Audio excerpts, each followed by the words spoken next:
when you gonna get ready to get real with what this man have done to us, man? You can't see what happened to you in Detroit.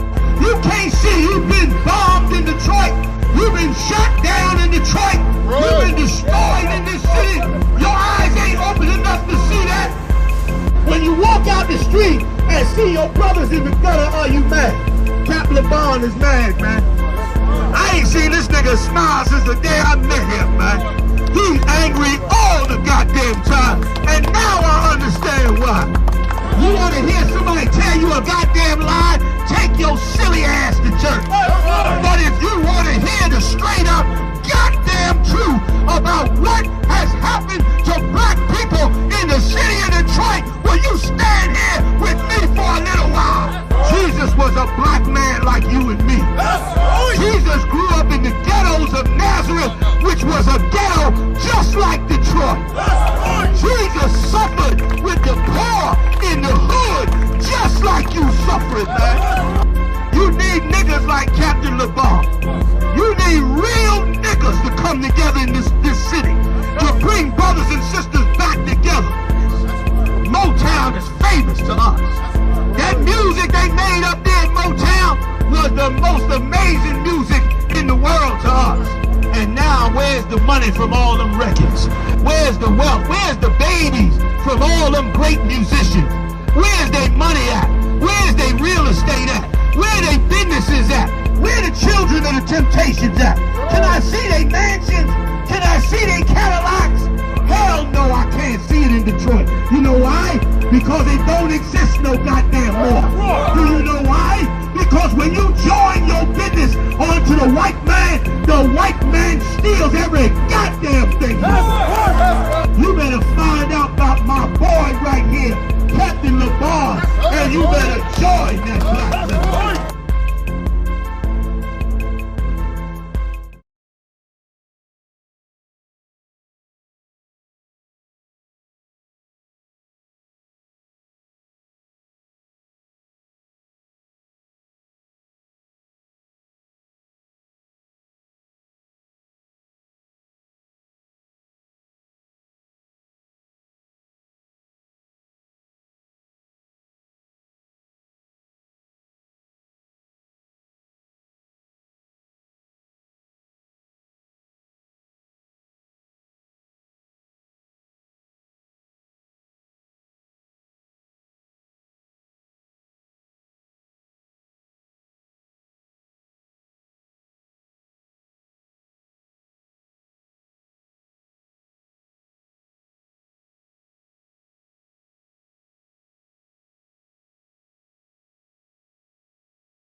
And what they waiver me. Double up, pay the price and make them have to pay again. Answer the call, no blockers, no ball. You standing, you fall, so sick. What if you don't get about this? You wait to take these niggas wavering. The numbers, they want no drama. They want no mama. These niggas wavering. These niggas wavering.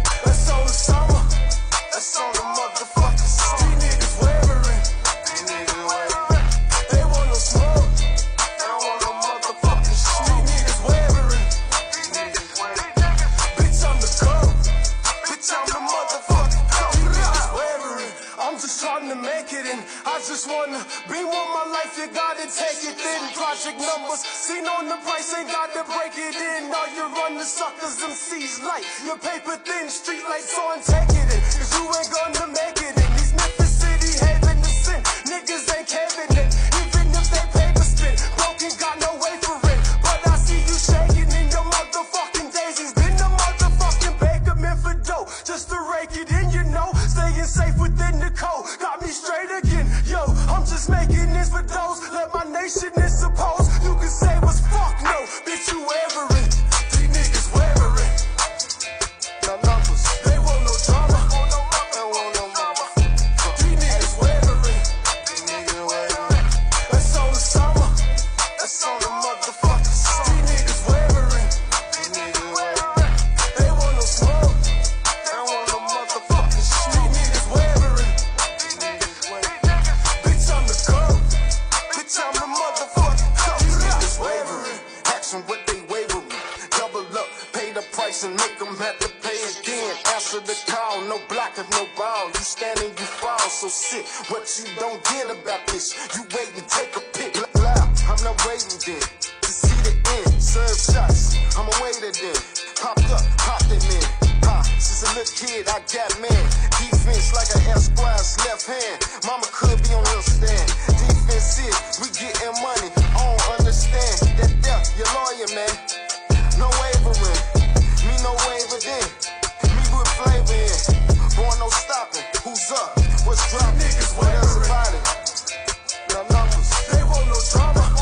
They want no mama. These niggas wavering. That's on the summer. That's on the motherfucking summer. These niggas wavering. They want no smoke. They want no motherfucking shit. These niggas wavering. Bitch I'm the goat. Bitch I'm the motherfucking goat. These niggas wavering. Drop, then they gotta roll.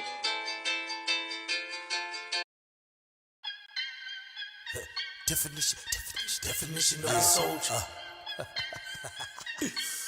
Hey man, What's happening, man? y'all know what time it is, What's man. happening, man? Captain Capaz, what's Spirit of happening, man? Phineas on this Captain motherfucker. DeVar, what's happening, man? Definition of a soldier, militant minded, violent, silent, sleeping giant, iron, titan, soaring, flying. Yeah, Israel. We back in the building. It's another Midwest Fire Weekend. ISUBK presents the third annual Midwest Barbecue, man. And guess what? It's all gonna be hosted by Big Priest, Captain Mawakar. Israel, all blacks, Hispanics, and Native American Indians, ISUBK, keeping the movement going. We got a banging weekend coming, fire weekend coming, July 25th to the 28th. Street niggas to reach niggas from street corners. We see To kick off that fire weekend, we got the official 12 Tribe breakdown lecture hosted, you understand, and ran by my man himself, Captain Katazai of New York, world famous, cross the line, everybody knows. Let me tell you something. The only real Jews on the planet are the black, Hispanic, and Native Indians. here. Shit, you ain't nowhere, man. Y'all know what time it is. 125th, 1 West, Harlem, since 1969. Chicago's fire weekend, man. July 25th through 28th. They're gonna have a hell of a weekend. Jam-packed. Amazing events. First, you got Captain Katazai's lecture. You're gonna have camp. You have the barbecue, the Bantu Festival. Man, it's gonna be a hell of a time, man. The General's gonna be in town. Captain's gonna be in town. And it's in Chicago, man. Listen, come out, have a good time with us. We're gonna do it big, man. Shalom. It's gonna be camp. We're gonna have a fire camp. Manny, Jimmy, Yohana, all the Midwest heavy hitters.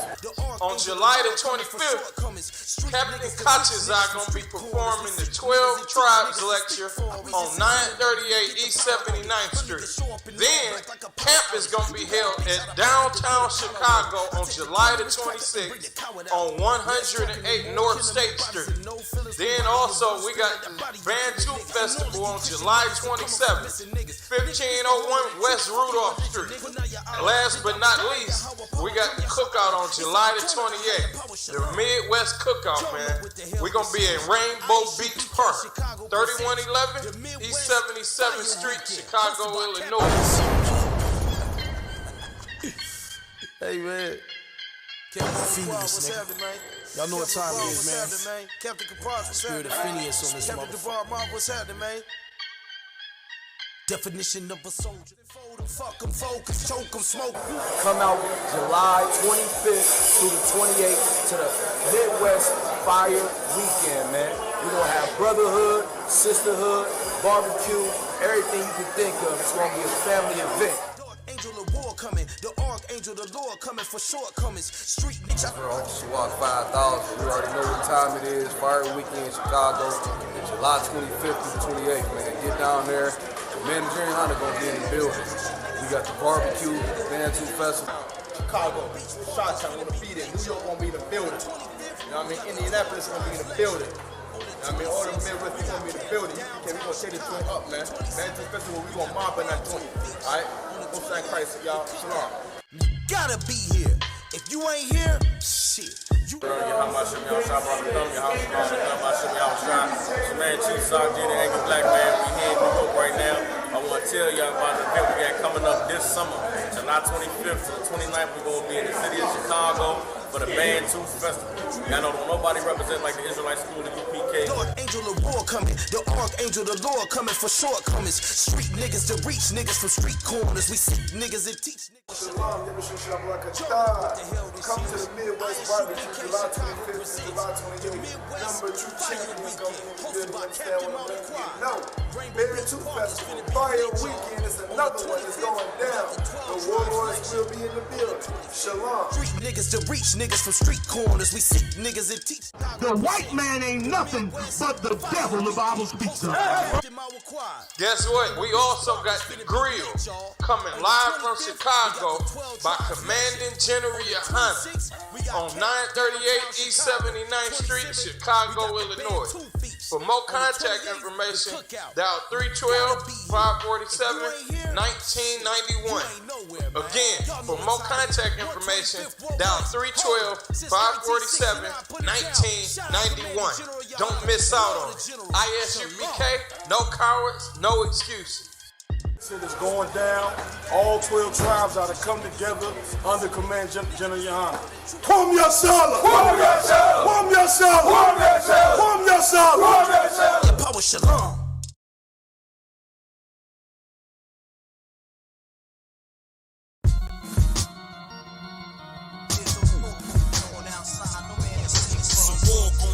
Outside, you in the crib, but the ball outside. I get it on outside. From the dust to the dawn outside. So in the morning outside, I'm catching wreck when they drawing outside. Cause it's a war outside. My sword drawn outside. This Excalibur, your bladder be all outside. Cause it's a war outside. I get it on outside. You in the crib, but the ball outside. I get it on outside. And that's a definite. Cannonball wrecking shit. Excellent. Rhyme Barack and bombing like the president. I remain strong. King Kong with the prevalence. I show you exactly what we do, that's how I represent. Hardcore, heaven sent, chain on, hella bent. Throwing all black when they spot me like the leopard print. Oh, I got the braids in, shades on, made men. Cause we put in work to stop the earth until they cave in. Walk strong, talk heavy, hold my own. You rock solid when we bout to leave the sword and stone. Nigga, we warriors, hardcore, tracking the pride. And let the Hebrew speak, nigga, general eyes. And we talking super heavy, nigga, that's a surprise. With all scripture, street talk, word to Captain the Kai. Nigga, we blazing, ripping the mic with all facts, doing the knowledge to the max till we cracking the pavement. UPK, y'all the one West Harlem, nigga. We spring forward and they falling like it's autumn, nigga. Talking to all them niggas born in the mud. If you ain't feeling this, your cord unplugged, and that's real. Oh, I get it, cat tie, war, they not of our kind. I get the order, then it's handle kind, not the one kind. Without a doubt in my mind, I'm finna stop and recline. Anybody that come against us, they should probably resign. Cause it's a war going on outside, no man is safe from. I hate these niggas throwing shots, but can they take some? Christ says, sell out your garments to get a sword now. I'ma go and sell off these polos to get a 4 pound. Damn sure ain't started the war, but I'ma end it. Cause the spiritual war could turn carnal any minute. I remember riding back in the days, window was tinted.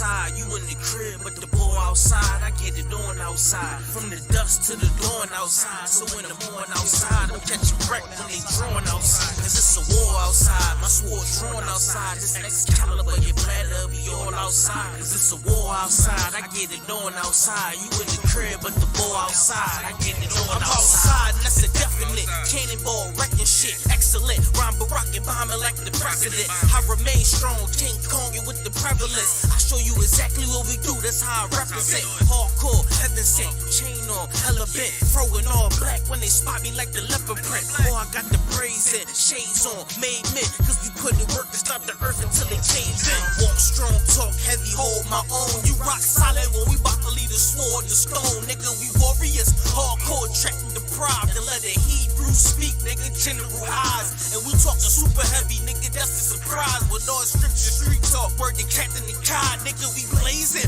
Ripping the mic with all facts, doing the knowledge to the max. Till we cracking the pavement. UPK, y'all the one West Harlem, nigga. We spring forward and they falling like it's autumn, nigga. Talking to all them niggas born in the mud. If you ain't feeling this, your cord unplugged, and that's real. Oh, I get it, cat tie, war, they not of our kind. I get the order, then it's handle kind, not the one kind. Without a doubt in my mind, I'm finna stop and recline. Anybody that come against us, they should probably resign. Cause it's a war going on outside, no man is safe from. I hate these niggas throwing shots, but can they take some? Christ says, sell out your garments to get a sword now. I'ma go and sell off these polos to get a 4 pound. Damn sure ain't started the war, but I'ma end it. Cause the spiritual war could turn carnal any minute. I remember riding back in the days, window was tinted. But Salaki, I'm done with that carnal shit, I repented. And they bomb-proof the booth every time I'm about to go win it. You ain't know this shit, I live for this truth and I'ma defend it. And I get my second win just as soon these niggas get winded. It's a war going on outside, I'm jumping in it. It's a war going on outside, you in the crib, but the ball outside. I get it on outside, from the dust to the dawn outside. So in the morning outside, I'm catching wreck when they drawing outside. Cause it's a war outside, my sword drawn outside. This Excalibur, your bladder be all outside. Cause it's a war outside, I get it on outside. You in the crib, but the ball outside. I get it on outside. Nobody's safe, it's a war out here. If you pussy in the streets, you a whore out here. See me all suited up in my fallout gear. 762, flip your fucking car out here.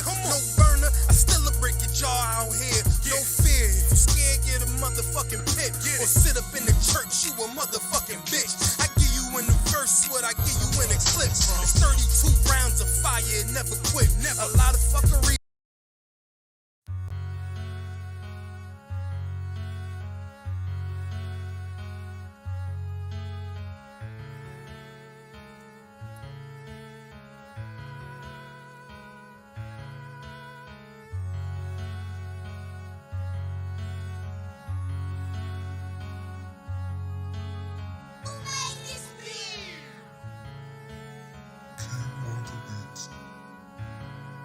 First breath I took, a life too surreal.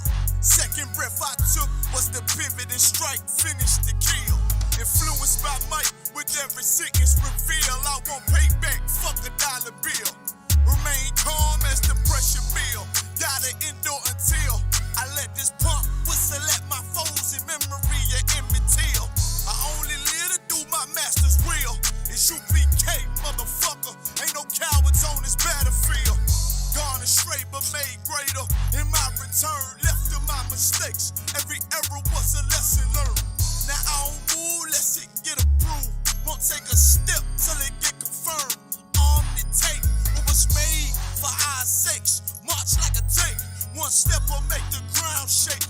My people sick in they head, Lord, let this truth spread like an outbreak and bring hell at them crackers can't escape.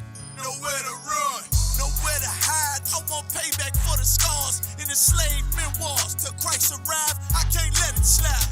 Ignore the lies. The only free will that's before your eyes is life or death, nigga, you decide. This heaven was made for me and my fellow. I patiently wait with my eyes on the sparrow, and I pull a trigger while my lips kiss the barrel. Before I ever let a white bitch do me like Othello. I want out this wicked life like Romello.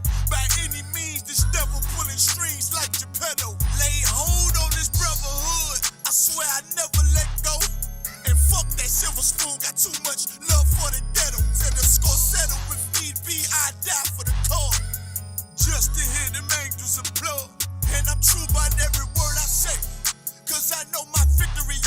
way. You want it? Nigga, walk this way. This life may be hard, but I can't give up. I'm about to go hard and I won't give up. And could you tell me about this God that you feel so much? And why you look so tough? It's real, I be walking with them angels, boy. This life may be hard, but I can't give up. I'm about to go hard and I won't give up. Could you tell me about this God that you feel so much? And why you look so tough? It's real, I be walking with them angels, boy. I can't be touched. Came through in the clutch. They hate, but they can't doubt us.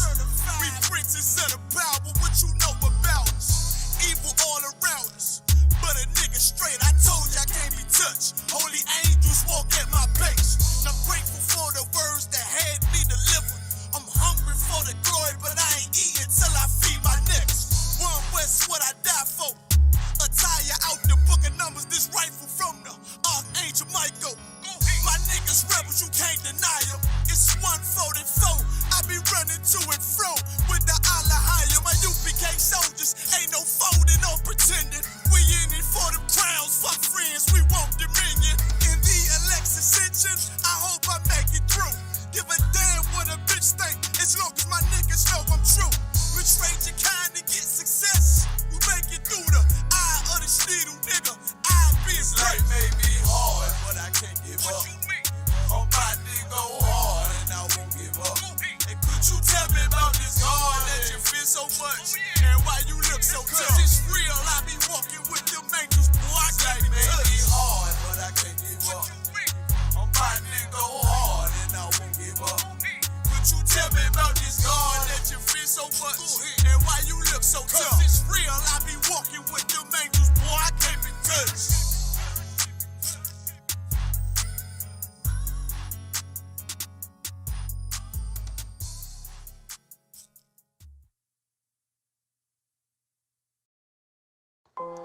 Test 1, 2. 2, 2, 2.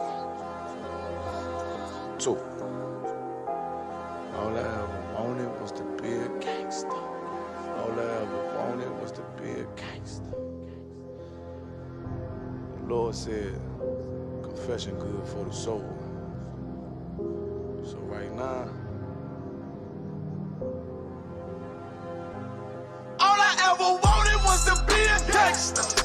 Little did I know I was in danger. Decisions that I made provoked the Lord's anger. Prayed to him all the time, but I was just a stranger. All I ever wanted was to be a gangster. Little did I know I was in danger. Decisions that I made provoked the Lord's anger. Prayed to him all the time, but I was just a stranger. All I wanted was to be a gangster. And shot call to be known with them niggas letting shots off. Either that or the right hand to the top dog. Funny how we see vanity, not the lives lost. Can't be focused on a life that's hopeless. Out there pumping, not knowing the Lord will kill you for that hocus pocus. Used to roll with niggas that cook dope with weaponry. Same ones claim they love you. I had your life in jeopardy. And I know my mother wants success for me. But that G should take a girl straight to ecstasy. Remember running with bruh, even though we did the wrong thing. My life would've been a lot different if I fell up under Rob's wing. Was too sincere for a wicked game. Shame the Lord's name. Now we afflicted with pain. All I ever wanted was to be respected by stand-up niggas. Not knowing that them handcuffs custom made the face. All I ever wanted was to be a gangster. Little did I know I was in danger. Decisions that I made provoked the Lord's anger. Prayed to him all the time, but I was just a stranger. All I ever wanted was to be a gangster.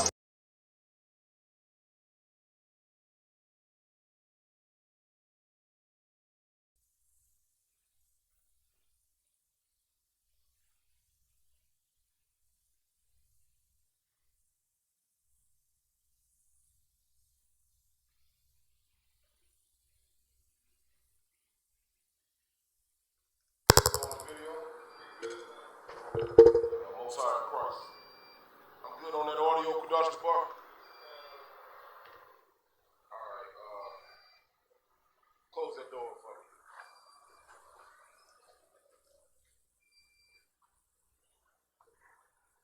Alright, we got a couple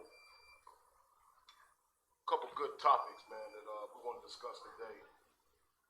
One main topic that I want to get into, like what we stumbling over, man. One thing that I noticed in Israel, man, a lot of us, man, we just got a lot of pent up anger, man, and other emotions, man. You know what I mean, stemming from our experience in America, in our captivity. And a lot of times we don't recognize why we are, so undone by one thing or another that leads to us being so emotional. A lot of our emotions, we push in the form of anger. You know what I mean? Some people depressed. Some people think it's anxieties, man. But I'm gonna show you today that it all stems from being a captive under a diabolical, tyrannical monster called the white man. Man, we're gonna properly put the blame, I should say. You know what I mean? We're gonna put the responsibility of what blacks, Hispanics, and Native Indians face in this country. We're gonna point it squarely towards the white man. I'm gonna use a quote from Christ, man, and Christ was speaking to the Sadducees and Pharisees, who were Israelites, right? Who were Israelites following doctrines of all sorts of philosophies, mainly the white man's. All right. So give me Matthew. What is it? 6 and 48? What I'm looking for, y'all? Ye are of your father the devil. Give me that one first. I want to slock it. John 8 and 44. Give me that one real quick. To show you, man, that Christ, man, when he dealt with black people that were so dead set on following their oppressor, he said, man, you following your daddy. You following the white man, your captain. And because you follow him, you're going to do what he wants you to do. Well, we don't realize that we're doing what the white man wants us to do. And at the end of the day, because we do what he want us to do, it leads to the interior of our households, how we operate amongst one another. It leads to us being so hateful and so evil and so angry, right? That's what following the white man does. It makes you pissed off, because no matter how far you can kick the can or spin the wheel, you wake up still a goddamn slave. You wake up still with the same heartaches and pains and as everybody else. And no matter how much you embrace this bastard, your life cycle never improves. All right. So a couple scriptures I want that one. And then I want the one in Judah, I think it's 5 and 20. Is that Judah 5 and 20 that I'm looking for? Give me that one right there. Judah 5 and 20. And also give me what Christ told these black men that thought that they were leading the nation according to God. Give me that one right there in John 8 and 44, real quick. John 8, verse 44. Ye are of your father, the devil. But bag up, man. Give me slide. You mix one whole drink, or is that something separate? It's Slocky. Go ahead and do that the way I want it, Kudash Tabar. Appreciate that, please. Take that back to him. All right, give it to me. Want me to go up a verse, sir? Yeah, go up. Start at verse 40. John 8, verse 40. But now ye seek to kill me. A man that have told you the truth. No. Give me another verse above that. Give me where Christ, give me where they're saying we are Abraham's seed. He said, and then Christ said, if you was Abraham's seed, you would love me, right? Are we in the same chapter? Give me that part right there. John 8, 33. They answered him, we be Abraham's seed. Now, in order to understand where I'm getting at, we know that Abraham had many children. But not all of his children were accounted for as the seed, meaning as the children of God, all right? Not all of Abraham's children were accounted for as the children of God, because we know, of course, Abraham bore who? Ishmael, right? But Ishmael is not an Israelite, all right? Come on, no, if that's mixed, I'll take that. I just wanted it is too much for right now. Come. So what Christ know that these are black men, that these are Israelites. Right? And Christ is saying to them, because they follow their captors, they follow the white man, they follow the Romans, they follow doctrines that was not taught by their forefathers. Christ understood that, and he said, keep reading. And were never in bondage to any man. Keep going. How sayest thou? Ye shall be made free. 34. Yahweh shall answer them. Verily, verily. Just say Jesus. Jesus answered them. Verily, verily, I say unto you, whosoever committeth sin is the servant of sin. 35. And the servant abideth not in the house forever. And listen, what I'm trying to make I'm trying to put something together for you, right? And it's like the water. What I'm trying to put together for you is this right here. That you can be an Israelite, but be so filled with some emotion, so filled with some thing that make you not an Israelite, that make you a sinner. Because the Lord don't hear the prayers of sinners. So if you are a sinner and you are in the midst of inequity, you can't be counted for as the seed of Abraham. All right, that's what I'm trying to put together in this particular context right here, in this breakdown. All right, so read that one more time. John 8:35. And the servant abideth not in the house forever, but the Son abideth ever. 36. If the Son therefore shall make you free, ye shall be free indeed. Go ahead. 37. I know that ye are Abram's seed, but ye seek to kill me. Because the Sadducees and the Pharisees, man, was trying to kill Christ. Because Christ was pushing something that was not consistent with the doctrine that they had developed under the Romans, under the authority of the Romans. Keep going. Because my word hath no place in you. 38. I speak that which I have seen with my Father, and ye do that which ye have seen with your father. And ye do which ye have seen with your father. In one context, Christ is saying what? I know you're Abraham's seed, but you follow that which you do of your father, right? So it's either a contradiction here, or you don't quite understand what Christ means. How do you determine what Christ is talking about here when he acknowledges that they are the seed of Abraham, but then in the next breath he's saying that you laden with sin. Read that last part one more time. John 8:38. I speak that which I have seen with my Father. With my father, go ahead. And ye do that which ye have seen with your father. Well, meaning he's like, y'all, we got separate fathers. But if they're Israelites, literally they come from Abraham, Isaac, and Jacob, right? So meaning they from the same father. But Christ is talking about not all Israel are Israel. What blocks you from being Israel is following behind what the other nations push on you as a doctrine of God that you embrace in your heart, that you refuse to get rid of in the face of the truth, like Christ right now. All right, I'm going to try to clean it up. Keep going. 39. They answered and said unto him, Abraham is our father. Jesus said unto them, if ye were Abraham's children, right, ye would do the works of Abraham. Meaning what? What are we talking about right here? Because these are Sadducees and the Pharisees. They are the children of Abraham. They are the seed that was spoken of in Galatians and in Romans, the 9th chapter. All right? We're talking about Israelite people right here. But Christ is saying, man, if you was Abraham's seed, you would love me. Just like we love Christ right now. If you was Abraham's seed, you would love me. Go ahead. 40.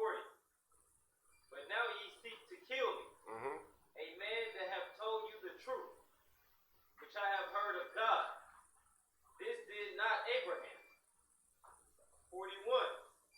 Ye do the deed of your father. Then said they to him, we be not born of fornication. We have one Father, set on telling Christ that our Father is the Most High. Keep going. 42. Jesus said unto them, if God were your Father, you would love me. Go ahead. For I proceeded forth and came from God. Neither came I of myself, but he sent me. 43. Why do ye not understand my speech, even because ye cannot hear my word? 44. Ye are of your father the devil. Christ is telling them, although you are Abraham's seed, he did say that in the chapter 2 or 3 verses above that. He acknowledged that they were the children of Abraham. But then in the next breath, he's saying, you are of your father the devil. Somebody break that down for me. What is Christ saying to the Sadducees and Pharisees? Anybody, real quick. What he telling them? Go ahead, Kazak.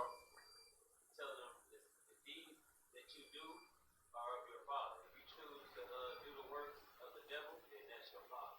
This is your spiritual father. If you choose to do the works of the Most High, then that is your spiritual father. Okay. So in the beginning of the class, I was talking about how, how we basically embrace this American culture, right? That we wake up, we about American society, we about American traditions, etc., right? But we still wind up pissed off and angry and sad and hating one another and killing one another, right? So, without giving it to you, right, I'm asking you to tell me, or give me, bridge my statement to what Christ is saying, right there. Read it one more time. Ye are of your father the devil. Go ahead and get the next part. Maybe you'll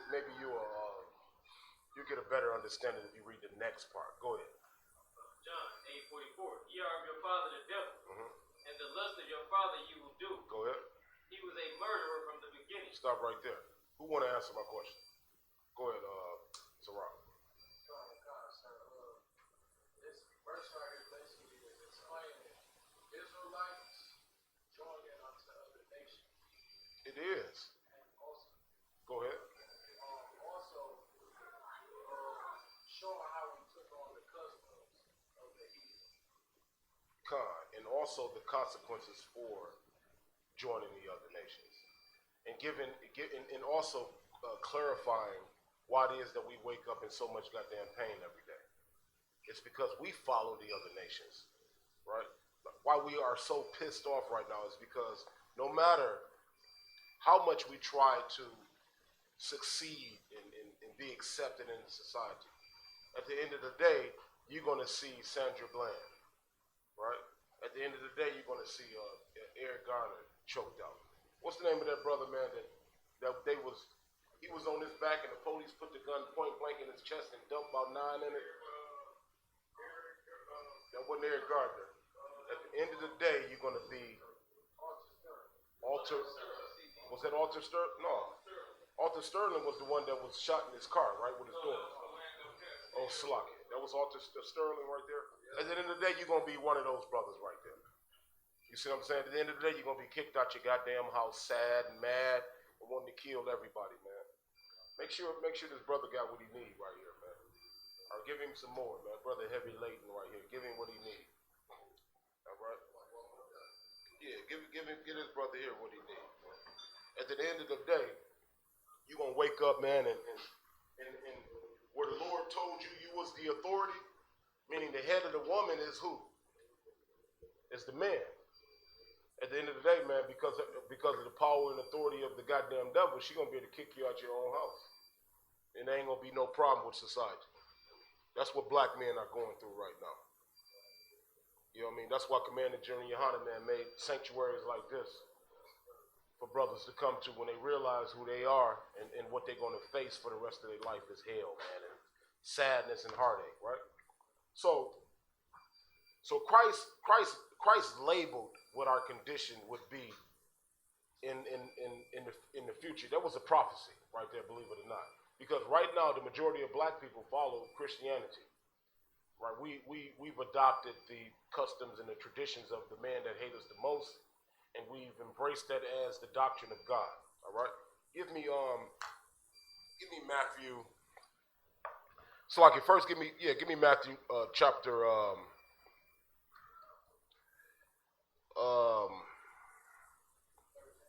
no, give me chapter 15, verse 8. Read verse 8, and I believe we're going to take it all the way down to 11 and 12.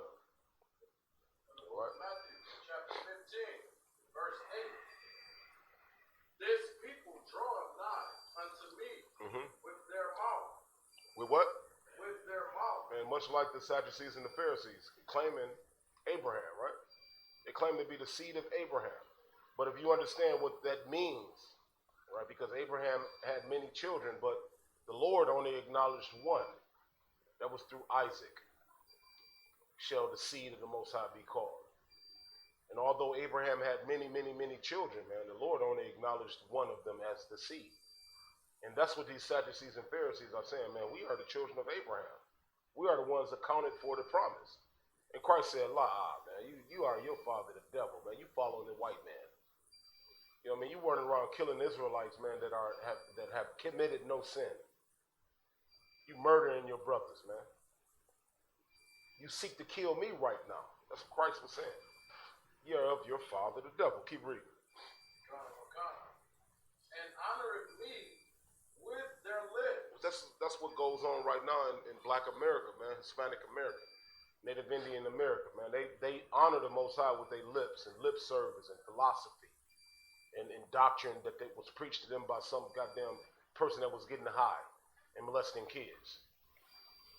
You see, we so quick to embrace some filthy, trashy doctrine that we have not even researched, and we embrace it because it feels good. It allows us to be the most immoral creatures on the face of the earth in your Christian churches, man. Read it one more time. This people draweth nigh unto me with their mouth, and honoreth me with their lips. Go ahead. But their heart. But what? But their heart. And what do we mean, but their heart? Go ahead. Go ahead. Is far from me. Now, what are we talking about? You want to answer that, Michelle? Go ahead. Right? Is along some other line. It's not along the line of what the law, statute, commandments of the Most High. It's a way that they rather do something else in their mind than to obey the Most High. Okay, I like that answer. That's close to what I was thinking right there. Or read it one more time. But their what? But their heart. But their mind, the brother was correct, is what? Is far from me. Meaning this right here. Man, niggas been carrying this Bible in their back pocket for 400 years.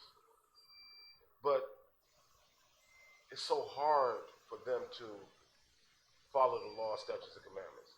They come up with every excuse to say, oh, it's too difficult to follow that Bible. And I always ask this question of a person that says that. What part of the Bible is so difficult to follow? Do you know how many laws in America right now? How many misdemeanors is in American doctrine? And you know niggas know every last one of them. Niggas quick not to cross the line in terms of the white man's laws, the white man's statutes. Your grandmother and grandfather, man, all of them beat into you. Never, ever violate the white man's law, right? But their hearts were so far removed from the law of the Lord that you don't even understand eating pork is a sin. That you can't eat a filthy goddamn animal like a pig because it was never created to be consumed by men, by the children of God. Their hearts are so removed from the truth that if you tell them, stop eating that pork bacon. I had beef bacon this morning and it was excellent. I had beef bacon and eggs this morning and it was excellent, man. Why couldn't I have always been fed beef bacon and eggs, man? My rib made for me this morning. It was excellent. But black men and women don't want to believe the Bible because they can't keep eating a pork chop sandwich, man. Meaning their hearts are so far removed from the Most High that it's literally no damn hope. All right, read it one more time, please. But their heart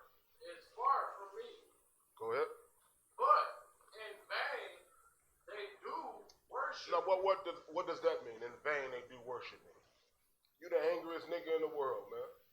A guy walk past you on the street and bump you a little bit, you ready to shoot him in the face 10 times.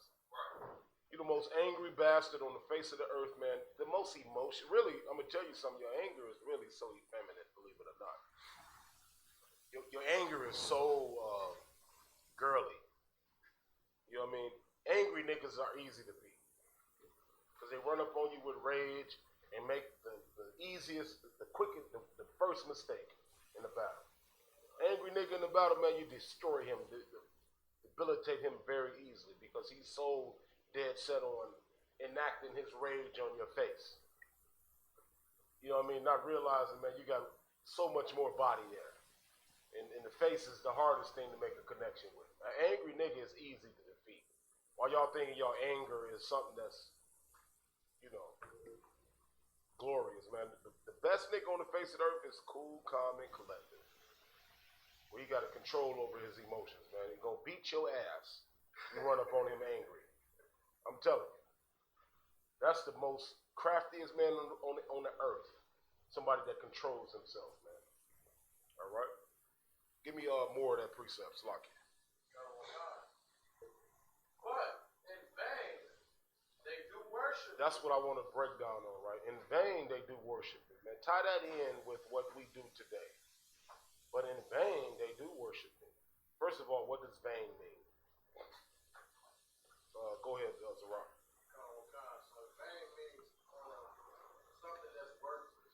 That's meaningless. Con.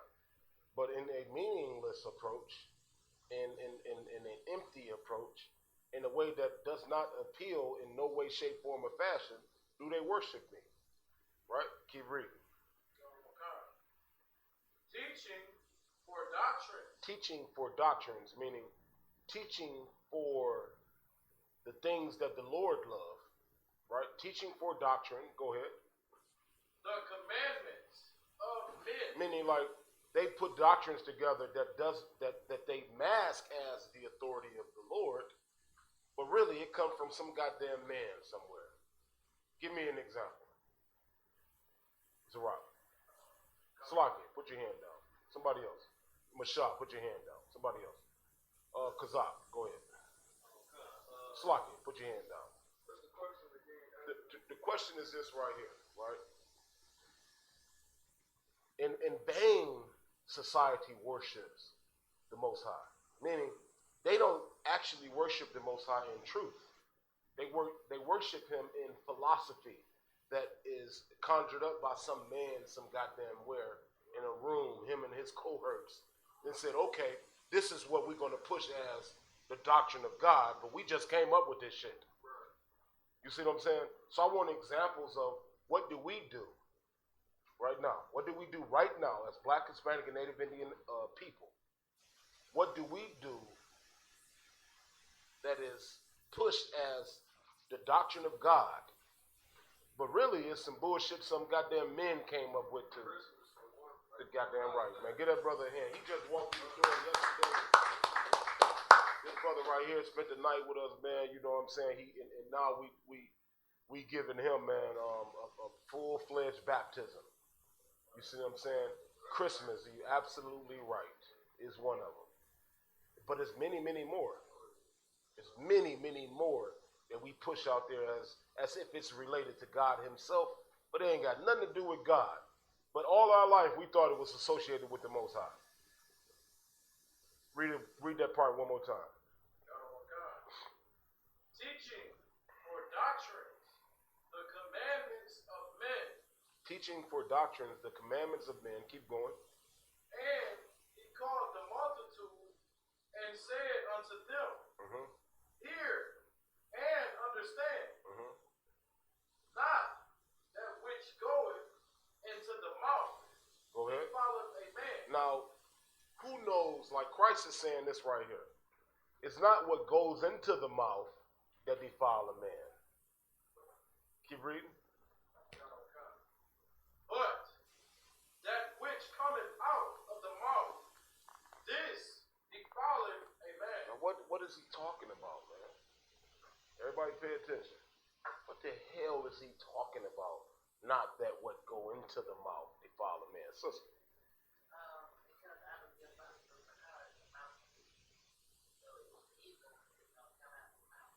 So, okay. So when he says, break it down for me though, a little bit more. So when he says, it's not that what goes into the mouth that defile a man, what is he talking about right there? You think he's talking about food? But we talking about, remember, we talking about the doctrines of men, masked as the commandments of God. Okay. No, Hebrew. Hold on, raise your hand. No sweat, you good, please. I want the student to speak right here. I think it's based on the things. I think it's based on the things that you act on. Hold on, stop right there. Who you been talking to? Kudash the Bar spit that on you already? Y'all was talking about this scripture? Okay, all right. Con. So you got a little bit of idea that it ain't talking about food, right? Because if you listen to what Christ was talking about in the precept above this, in the verse above this, we ain't talking about food. We're talking about preaching for doctrine, right? The commandments of men, meaning you telling the multitude that God said a thing that men actually came up with. You masking a lie as if it is the Most High's will that you say, like, bless you every time a person sneezes. That I have to always wash my hands before I eat a piece of bread.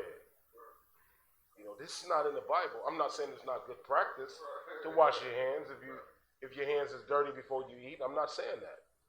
But this is man-made doctrine, masked as a commandment of the Most High. Much like consume type, or whatever the hell they used to say. Have a person sneeze, which meant God bless you. You want to ask something, Zarak? Go ahead.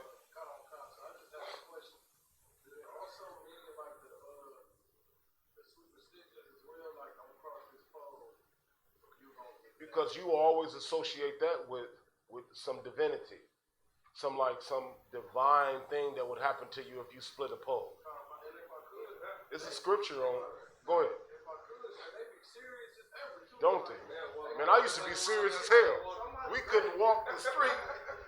Nigga, you split that pole, man. Man, what the fuck wrong with you? I gotta go all the way back.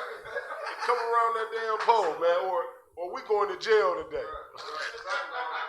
This real epic right here, because it's right on point. This brother told me one day we was walking home from school. He was like, "Man, don't split that pole. Did he tell you that? Get your ass whooped on the way That's your childhood homeboy, right? I'm sorry, Christ. Listen, man, they put this out on here, and it draws our focus from what we should really be contending with, like your anger, man, your frustration, like what you hate that's not lawful. You know what I'm saying? Like your brother. You know what I mean? Like the niggas you shot in the face, or you robbed, you stuck them up. All y'all done that, man. Put guns in each other's face, then slept with each other women, man. And you thought that was clean. The Lord hates that, man. You see what I'm saying? But that is because we are of our father, the devil. The white man taught it all to us, man. We gonna put the blame where it should go. You know what I mean? We ain't gonna let that bastard get away with nothing. Because you know what he did? He robbed us of everything. Language. Can't hear me? That bastard robbed us of our language, of our culture, of our God, of every goddamn thing. You know what I'm saying? And so he's responsible for how we are today. Right? But it's one thing that he didn't anticipate. That's the Lord, man, speaking to some weary Negro in the hood and telling him then to forego all your dreams and aspirations of having some drug den and location for women to come and whore themselves for brothers, man. He spoke to them brothers like that, man, and they changed their lives and changed the lives of other brothers that came to them after that. Go ahead. I got a scripture on what you said. Please. We're in Ezekiel chapter 33, verse 15. If the wicked restore the pledge. Meaning what? Who we talking about right here? Who is the wicked? Like we often go to a precept that says the earth has been given into the hands of the wicked. Meaning plenty wicked niggas on the earth. But who is the wicked? Who is quintessential to wickedness? Who face do you see when you think about wicked? Say it again, brother. He just walked through the door. He said the white man is the wicked, man. Get a brother another hand. Excellent. The earth has been given into the hands of the wicked, and if the wicked would have done what? If the wicked restored the pledge, give again that he had robbed. Meaning, you know what it would take for them to give us back what they stole from us? The whole earth. Everything. The only reason why they got this start that they have right now is because of your hard work, because of your labor, your blood, the bones, man. Niggas used to work. Imagine working till your bones showed through your skin. You pick so much goddamn cotton that the tips of your bone would show through your skin.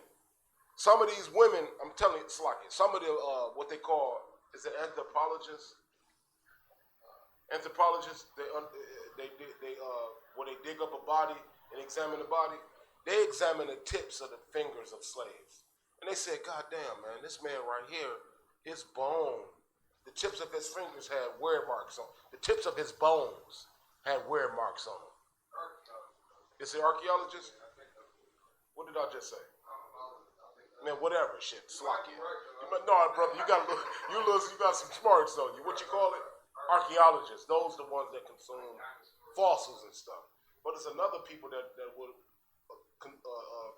exhume a body that had been dead so long ago and examine it. Whatever the hell it was, right? But what I'm saying is like we worked so goddamn hard in certain industries and as slaves that it showed in our fingertips. Like no skin on the bone, you could look at the goddamn bone and say, damn, this brother right here, he lived hard. A lot of us died, man, at 30. White man woke you up, you got your ass up and you worked from noon to what? You only had 4 hours of sleep. You had to get right back up and do the work every day of your life. You thought this is just the way niggas lived. You thought it was normal, just like you get up right now and you brush your teeth and you wash your face, etc., put on your clothes and go to work. Just like you thought that was a normal thing. Niggas thought it was normal to wake up and only have 4 hours of sleep and be back in a cotton field. And they exhume some of these bodies, man, and examine the effect of working like that on the body. And they looked at the hands of these brothers, man, and goddamn, they had wear marks on the fingertips. That's how much this white man has used you to create his kingdom, right? So the earth belongs to us. Read that precept one more time. If they restore what they have took from us, you understand that? If they give back, if they restore the pledge, if they restore us to who we supposed to be in the earth, the scriptures say the earth was created for the sake of the Israelites. They give us that back. You know what they have to give up, man? Every goddamn thing, man. You know that goddamn diamond encrusted Mercedes that goddamn heathen got over in Arabia?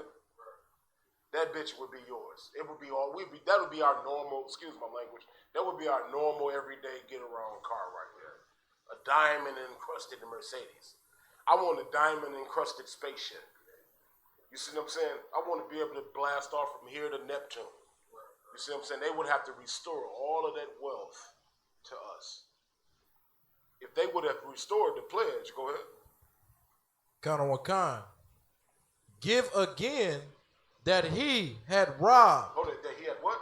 He had robbed. Oh, that he had gained through normal means. He had robbed. That he had got from working on his own. He had robbed. If he had given back what he had robbed, you see the Bible acknowledging that there's a people that have been robbed in the earth, man.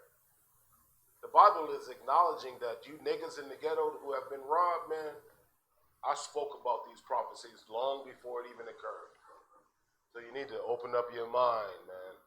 You see what I'm saying? And open that, which go back to the original point that I was making. We're not thinking. We're not using our brain to kind of aid and conquer in our situation. We just comfortable with kicking the can down the road, man. Doing the white man's will.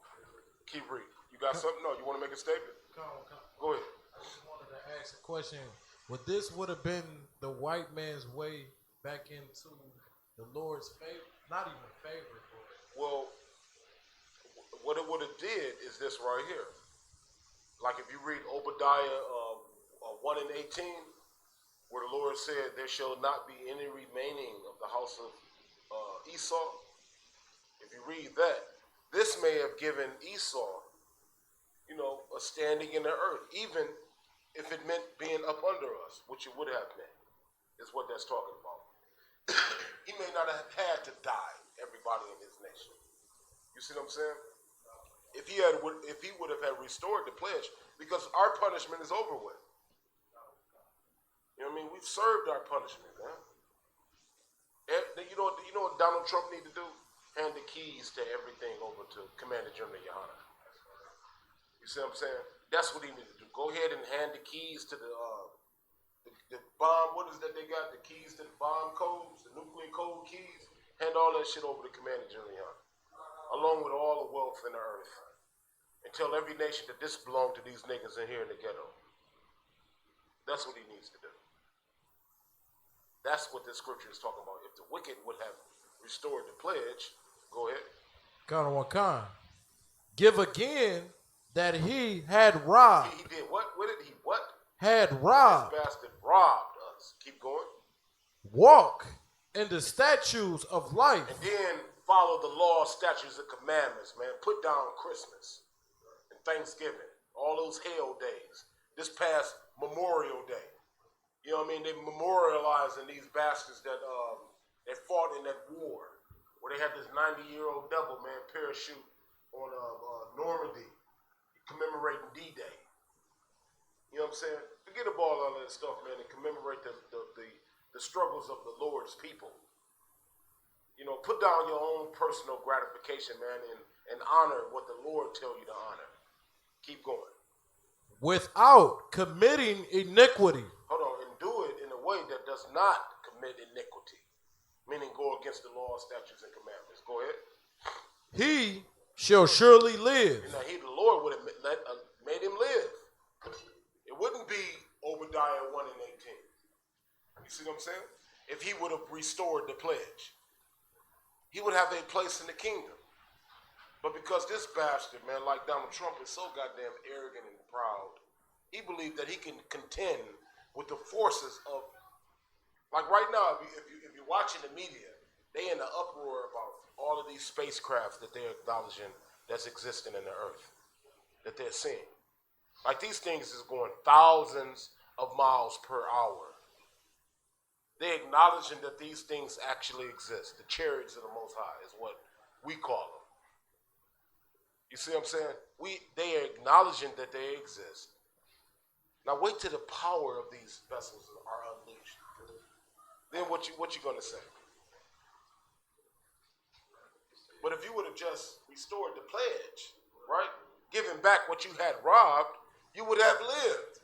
Although you would have been a servant, you would have still lived. But the white man is so prideful that he gonna go down like what's that saying? Like when the ship is going down, he gonna go down with the captain must go down with the ship. That's the white man. Christ coming out the sky, and he's saying, man, rather than concede, I'd rather die. That's how prideful this monster is, man. If the wicked would have just restored the pledge, he would have lived. That's an excellent precept to bring out. Go ahead. It's almost inevitable for them to go down because it's almost impossible for them to give everything back. Say it again. It's almost impossible for them to give everything You back. mean it is impossible? If the white, think about it, like what would happen if the white man gave it all back? What would he be reduced to? Way at the bottom. Because you remember when that bastard started enslaving black people, man, he was in the shimmy shack. niggas was in the backyard, sleeping with the rodents, man. He was in a little hut. So if he give it all back, he go back to that hut. And we in the White House. He'd never do that.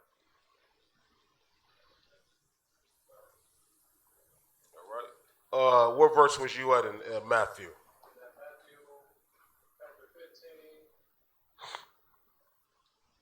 So let's go back to not what goes in the mouth that defile a man.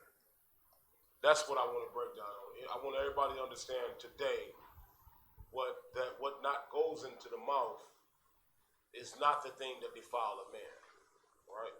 And it's the mouth is the metaphor, right?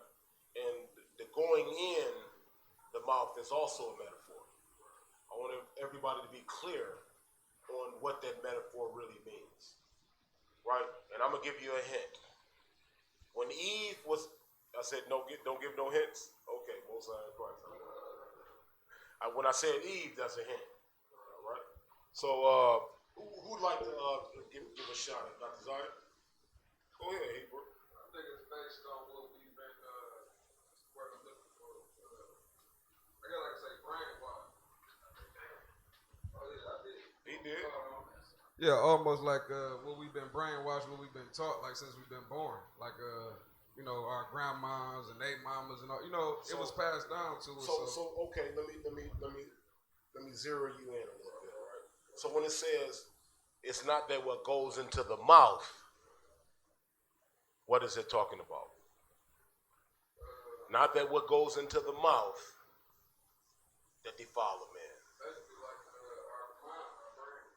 Man, goddamn, man, the brother on point. That's absolutely right. Like, you can hear somebody say, Merry Christmas, right? You can hear somebody say, Happy birthday, right? They say it to you all the time on Facebook, don't they? So, and what do you do in your mind? Don't that process in your mind? It does. It's not what goes into the mind that defile a man. Not what goes into the mouth that defile a man. Right? That's where you need to be right now. Because, and I alluded to Eve for a particular reason. Like when Eve heard those words of Satan, she could have said, I'm going to follow my Lord. My Lord told me that I am not to learn anything from these perspectives. That I'm not to take these things in. She could have said that, right? She could have heard him, right? Meaning that went into her mouth, went into her brain. But it wasn't a sin until she did what? Slaki. Zarak, Slaki. Go ahead. Until she followed it. Until she took it in and regurgitated it back out. Man, that is right. Like, listen, man, I'm going to tell you something, man. The purpose of this class today is to show you how to be perfect. I'm going to show you how to be a perfect man today based on what you just said. You heard that bullshit. You process it. But what could she have done? She could have said, my Lord already gave me the instructions in these matters right here, and I rebuke your influence. And went and ran to her husband and said, this motherfucker over here just told me it'd be beneficial for me to partake in these things. You know what I mean? Then would have awoken Adam to give her more of what she needed to stay fortified in the truth. You see? Much like what we face all the time, man. It ain't what goes into you. You're going to hear bullshit all the time. You go to the store, somebody going to say some dumb shit. Will make you want to smack the shit out of him or shoot him in the face or something, man. It ain't what goes into the mind that defiles you, but what's your response to something that you hear from some dummy in the street? You know what I mean? Go ahead, Mashak. I got a question. Please. That's so heavy. And my question, when you look at that particular scripture, now it goes into the mouth of man, what comes out of the mouth of man that defiles him. Do that also include our defending of an American way of life. I think I know what you're talking about. You know where I'm going, right? I think I know where you're going, and that's the point. Because America and its philosophies and its doctrines that has been masked as the tradition. I mean, that has been masked as the order of the Most High. Is everything right now. That's the point. What we embrace in American society is the thing that has defiled us because we do what constantly? Repeat it, regurgitate. That's the point. Perpetuate. That's the point right there, man. We always talking about American and never talking about Christ and what he warned us to be ever vigilant of. You see? And listen, this is perfection right here. Because Christ said, be ye as perfect as your Father is in heaven. Didn't he say that? How the hell can I obey every law, statute, and commandment? Man, very easy. Very, very easy thing, right? Instead of thinking of it being something so difficult to accomplish, look at it as so easy. And I offer every man to scrutinize his every word, his every footstep, his response to everything. Man, I offer every man the challenge to scrutinize it, man, to be so pinpoint on every syllable, every word, so that you would always be within what we call righteousness. You know what I mean? You wake up in the morning, man, you're introduced to something. What should you do first? What should you do first? What should be the first thing you do when faced with anything? You'll blow my mind in General Muhammad's word, right? If you can answer that question. Go ahead, Zaraga. You have to consider the Most High and the law, statutes, and commandments. That's how you be perfect right there. Like, okay, let me consider whether or not this jail with the law, statutes, and commandments, whether the Most High would approve. If you can apply that right there to every aspect of everything, including your impulsive response to anger, right? Your impulsive response to depression, right? If you can include that right there, oh my God, brother, you'd be a perfect man. Because if your decision at the end of the day is no matter what, I'm going to follow the Lord, and I can stop this class right now and everybody in Israel will be perfect right now. The checkmate. That's what it's all about right there. Like somebody was mentioning early on about the white man being the devil. Recently YouTube just said if we have any hate speech or anything like that, our videos won't show in the public genre on YouTube, right? In the public arena on YouTube, right? But I challenge every brother, man. It ain't about the white man. As long as you know the white man is your enemy, and that all his influences lead you to violate the Lord's law. If you equipped with that knowledge, it should be an easy thing, man. It should be very easy from that point on out because I'm weighing what I should do against the law, statutes, commandments every time. Go ahead, Zerah. Wakan, sir. So, like, with the scripture in Matthew 15:11, now that which goeth into the mouth to follow for man comes out. Is that another partaking of what we took in as babies and like growing?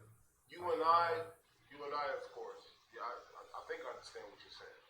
Yeah, like like as a child, and being raised in the world, you have worldly aspects because that was the way you was raised, and what you took in was what your mother, like your father, taught you.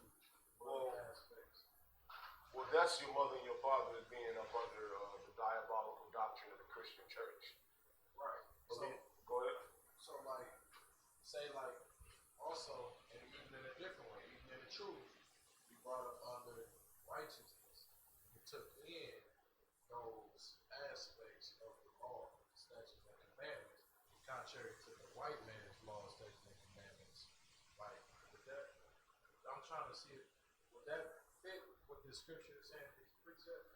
Meaning, I'm trying to understand what you're saying. The taking in, the father going into the mouth. Meaning like in the world, raised with your mother and father, you were taught Easter bunnies and Easter eggs, right? That went in, right? Did you regurgitate it? Meaning, did you teach other people that? Did you celebrate it? Did you love it? When I wasn't in the truth, kind of wakan. That made you defiled. See what I'm saying? Meaning, you could have saw that shit and then searched the truth yourself and didn't partake in it, and you wouldn't have been defiled. But because you relied on your mother and father, it defiled you. And you pushed that, right? You taught it. You embraced it. So the aspect of engaging it defiled you. You know what I'm saying? But Christ offered you something. This opportunity that you're getting right now. The opportunity the brother getting right now to recognize that what you were taught by your parents was garbage. That they got from the devil. You see what I'm saying? So go ahead. So if I could, so this would be a good precept to pull when you're trying to help somebody, showing them, like when would be a good time to pull this precept? When I would pull this precept when anybody is saying that I'm gonna hold on to these traditions that I've learned in this society. It's an excellent time to pull this precept. Because really, when you say that I do Christmas because it's what has been handed down to me and it's for the kids, you're preaching for commandments, man, the doctrines of men. And not what the Most High commanded you to do. You know what I'm saying? Which is not to associate any God with him. Not to bow down to any other tradition, man. You know what I'm saying? So what you're saying is you would rather violate the law as opposed to disappoint a child. Well, I'm gonna tell you something, man. You think that's gonna disappoint that child? It's not. I got children, one of which that enjoy Christmas and birthdays and all these celebrations, right? And we cut her off, you know what I'm saying? But then we started celebrating the Lord's laws and his holidays and everything else. Man, she was equally pleased. My last two daughters, right? One of them is an infant, but the other one, that's 2 years old, man, she never had a birthday celebration. She ain't skipped a beat. Intelligent and smart and beautiful. She don't know nothing about no damn birthday party. You see what I'm saying? And it's beautiful. So we've been taught to disrespect the Most High by people that disrespected the Most High. That was taught by people that hated the Most High. All right. So today the class I wanted to show brothers and sisters how you closing that door. Come, unless y'all need it open. I want to show brothers and sisters, man, how these little bitty details that stop you from being perfect is your own personal stumbling block. You know, these little things that you contend with, man, that like you want to debate when you know it's in the Bible. The Lord said it's good and clean, but you want to make it filthy. That's your stumbling block. Go ahead, Michelle. So, are you saying, I believe I read in the Bible, I believe I read in the Bible where it says, where there is no law, there is no offense. That's correct. So, if you are offended because of what I'm gonna go on with your husband doing, because he got another wife or something, that's your issue. It ain't. Well, you know, and I asked the sisters last night, man, and this subject right here, whoa, I hate to be talking about it every goddamn week. I asked the sisters last night, man, and I asked them what was their stumbling block, and all the sisters said the same thing. But I wasn't looking for no one particular thing. Like everybody in here has a stumbling block. Some of y'all smoking crack and weed mixed. See what I'm saying? Some of y'all can't leave the whole house, man. Some of y'all addicted to porn essential, right? I offer you today the way to be perfect. Something that I learned from a man way greater than myself, man. And this is my attempt to give it to you. They waited till I had over 5 years in the truth to run this down to me because the average person, man, in your infancy, you can't take it. You see that? I'm gonna tell you, man, how to be perfect is to examine everything, every sentence, every emotion, and compare that to what the Lord wants you to do, and forever always side with the Lord. That's how you become perfect. Now listen, give me the scripture where it said that I would do. Give me that scripture right there. You know, give me that I will do. Give me that scripture right there. Who know that? I do not. Go ahead. Where the scripture where it's saying the thing that I would do, no, I do not. And the thing that I never ever want to do is the thing that I gotta do. God damn it, I gotta do it all the time. I think it's Romans 7. Give me Romans 7. I believe that's it. Absolutely.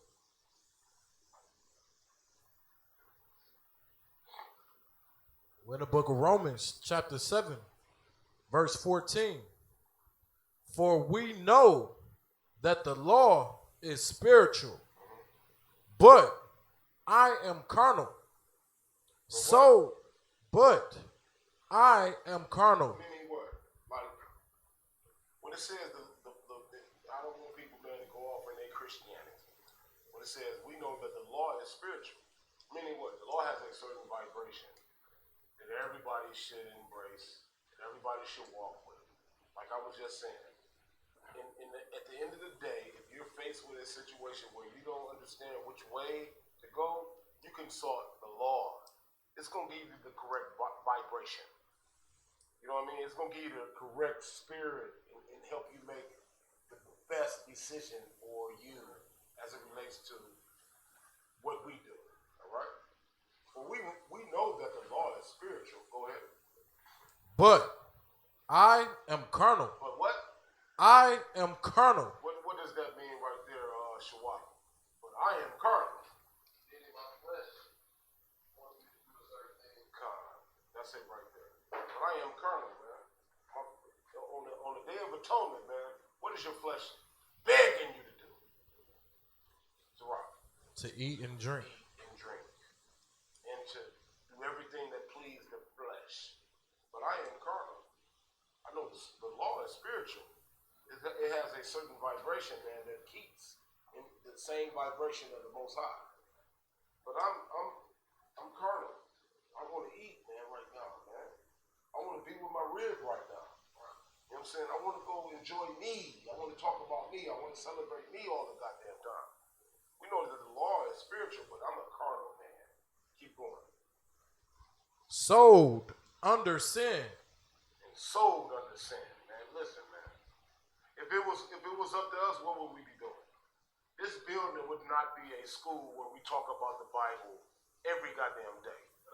It'd be holes up in here. You know what I'm saying? We drink and music and a 1,000 cars outside. You see? That's what this would be about. But because I'm carnal. Keep going. Carnal wakan. For that which I do. Meaning, for that which I would do. Like, man, listen, man. You come to me, man. We talking about me? Bro, we be getting money. It be, like I just said, man, all sorts of abominations rolling through this joint right here, man. If it was my will. Read that last part again. Carnal wakan. For that which I do. For that which I do. Go ahead.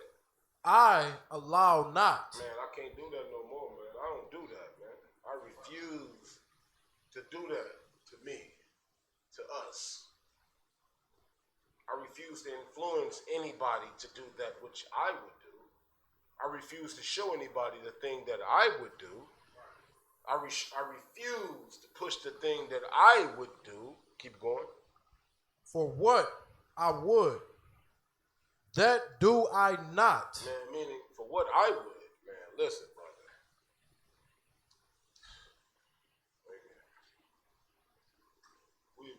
What would we be doing, Shawat? If it was me and you, Hebrew, if it was just me and you running the show, what would we be doing? Man, all sorts of carnality, man. You wicked Negroes, man.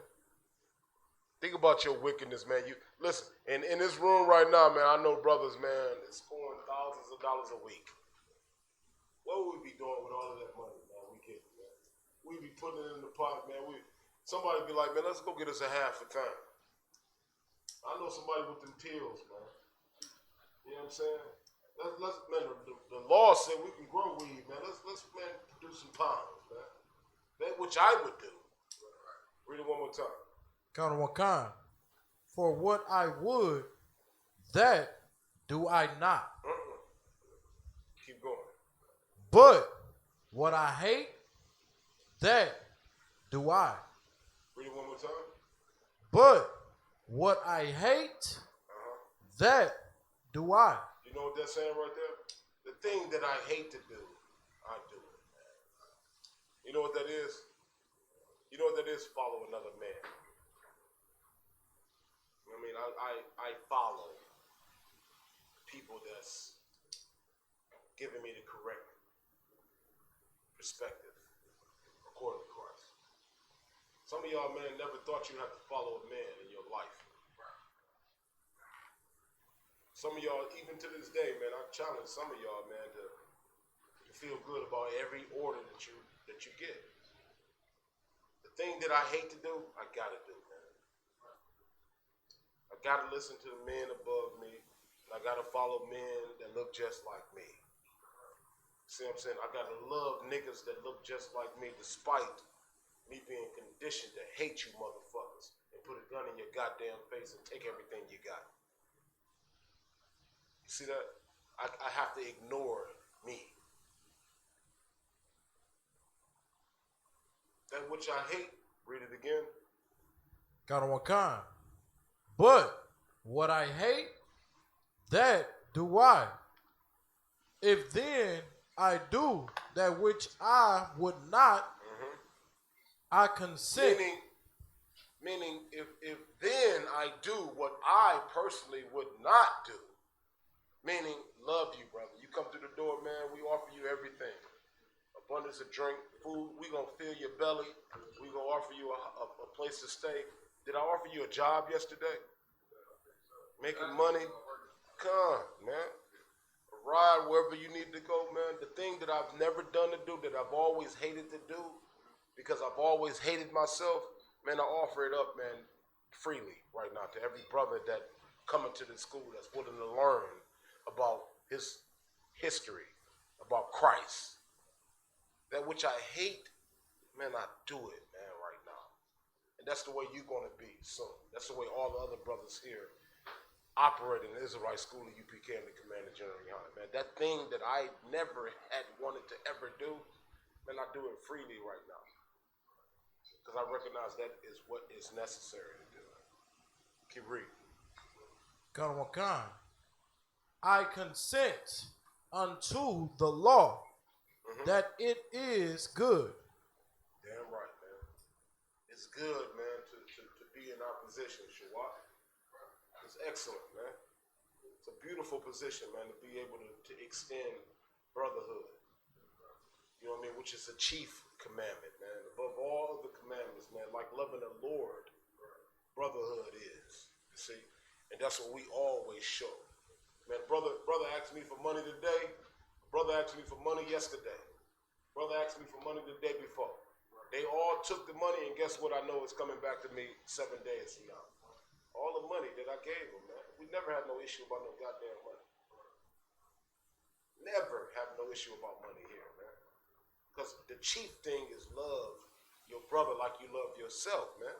Think about you in the dire straits, man, and you need something. The brother don't. You ain't got nobody to turn to, man. That's horrible, man. That's so, man. That's so rock bottom. But now you've met men, man. Everybody, who in here don't have a slavery? Who in here don't have a job, man? Money in their account. I know you don't, sister. You already worked 50 years of your life. All right? What brother in here is not able to loan his brother some money? Everybody in here got slavery, man. All of us. We ain't selling no dope. Busting no heads and none of that garbage no more, man. We decided to go ahead and serve this punishment, man, up under this diabolical monster called the white man.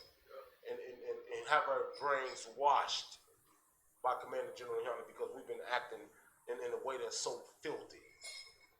You know what I mean? Towards our brothers, man. So we offer, man, whatever the hell you need. Food, lodging, you know what I mean? An opportunity to, you know what I mean, earn some money in the slavery where you can get benefits, etc. That's what we offer you here. Which is brotherhood, right? Keep reading. Where was we at?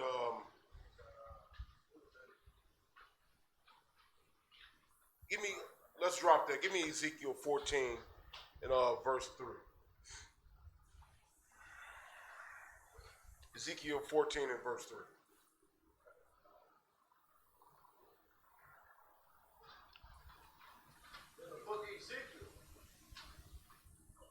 Chapter 14. Ezekiel chapter 14.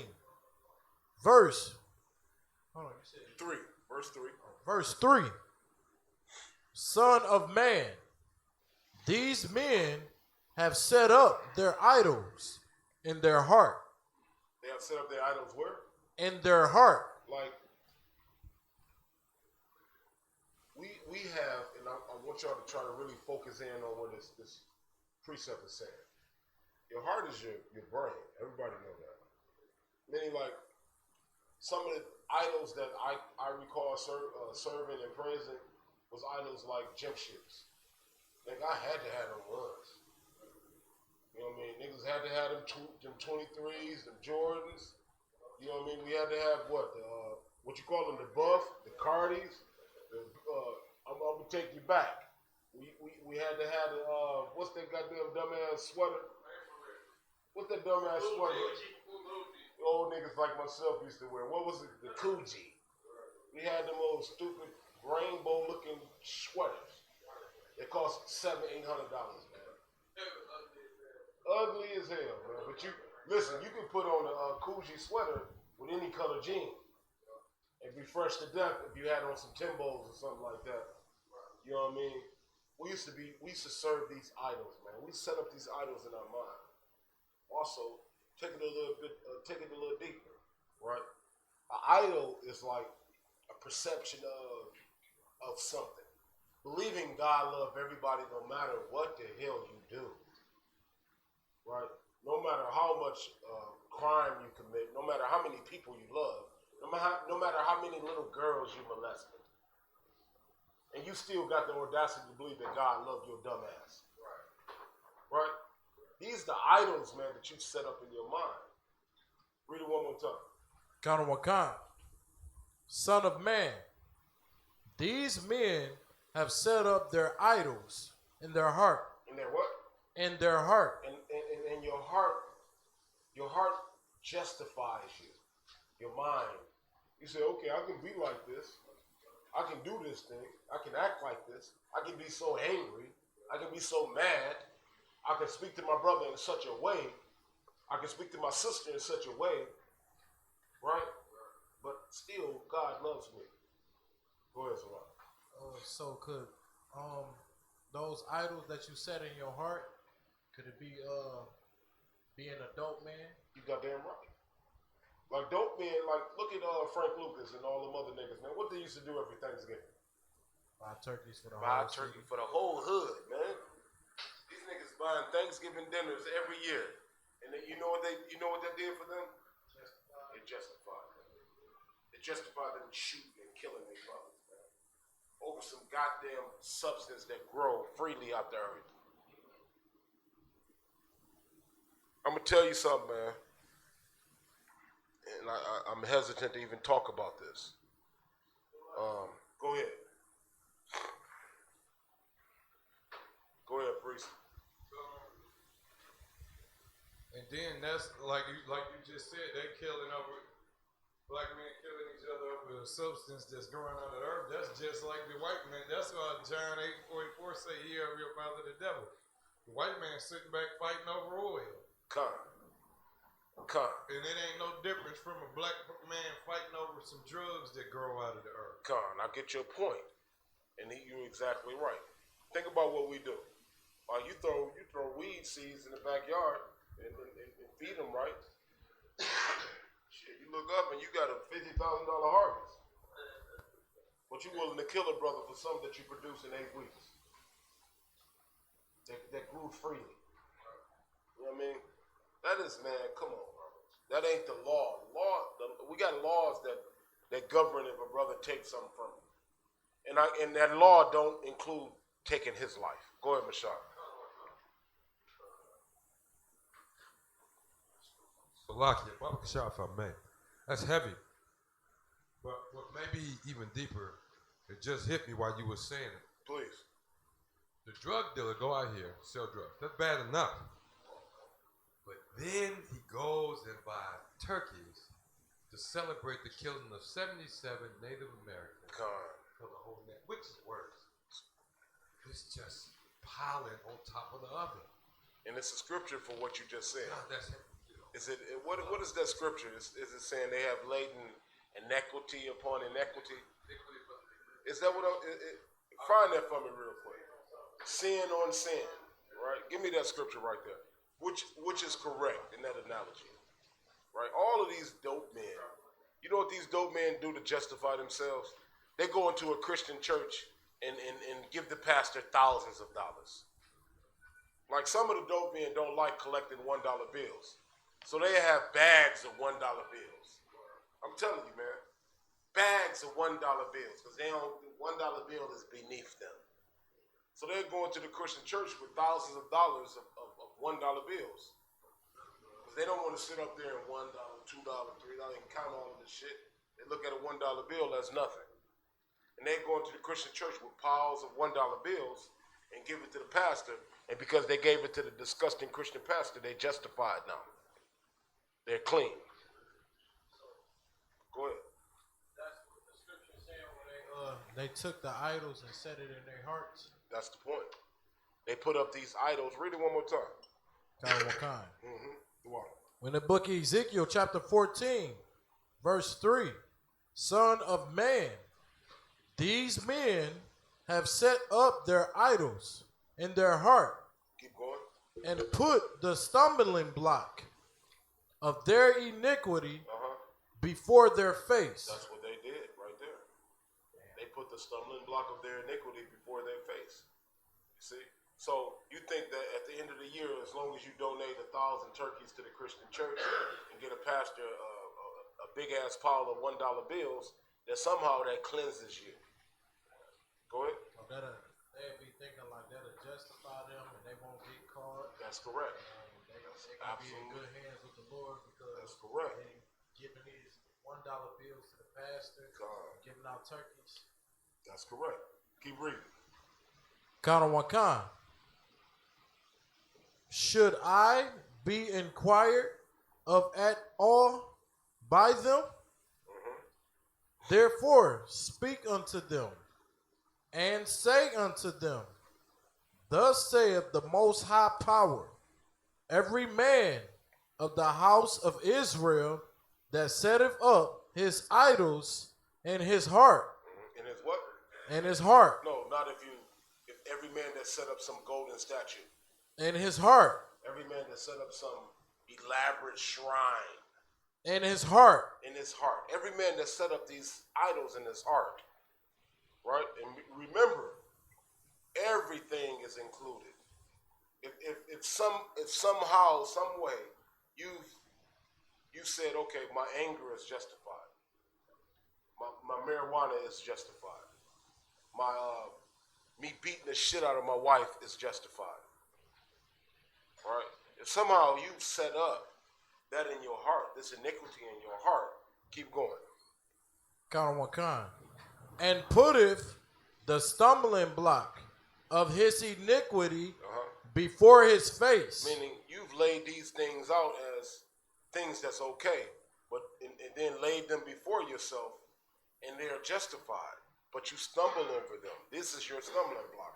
This is your individual thing that keeps you from the kingdom of heaven. Keep going. And cometh to the prophet, I, the Lord, will answer him that cometh according to the multitude of his idols. The Lord gonna reward you for the things that you present.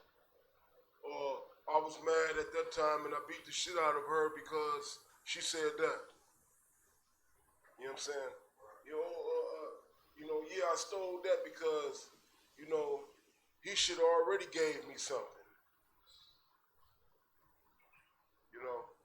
The scripture give you a clear account of the individuals that would not obtain the kingdom of heaven.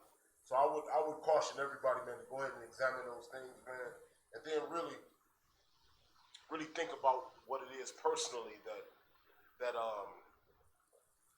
ails you, that you need to deal with, right? You're comfortable with holding on to that thing without anybody knowing about it. Whether it's your anger or your depression or your whatever the fuck it is, right? Go ahead. That's the mindset I had before I was coming into the truth.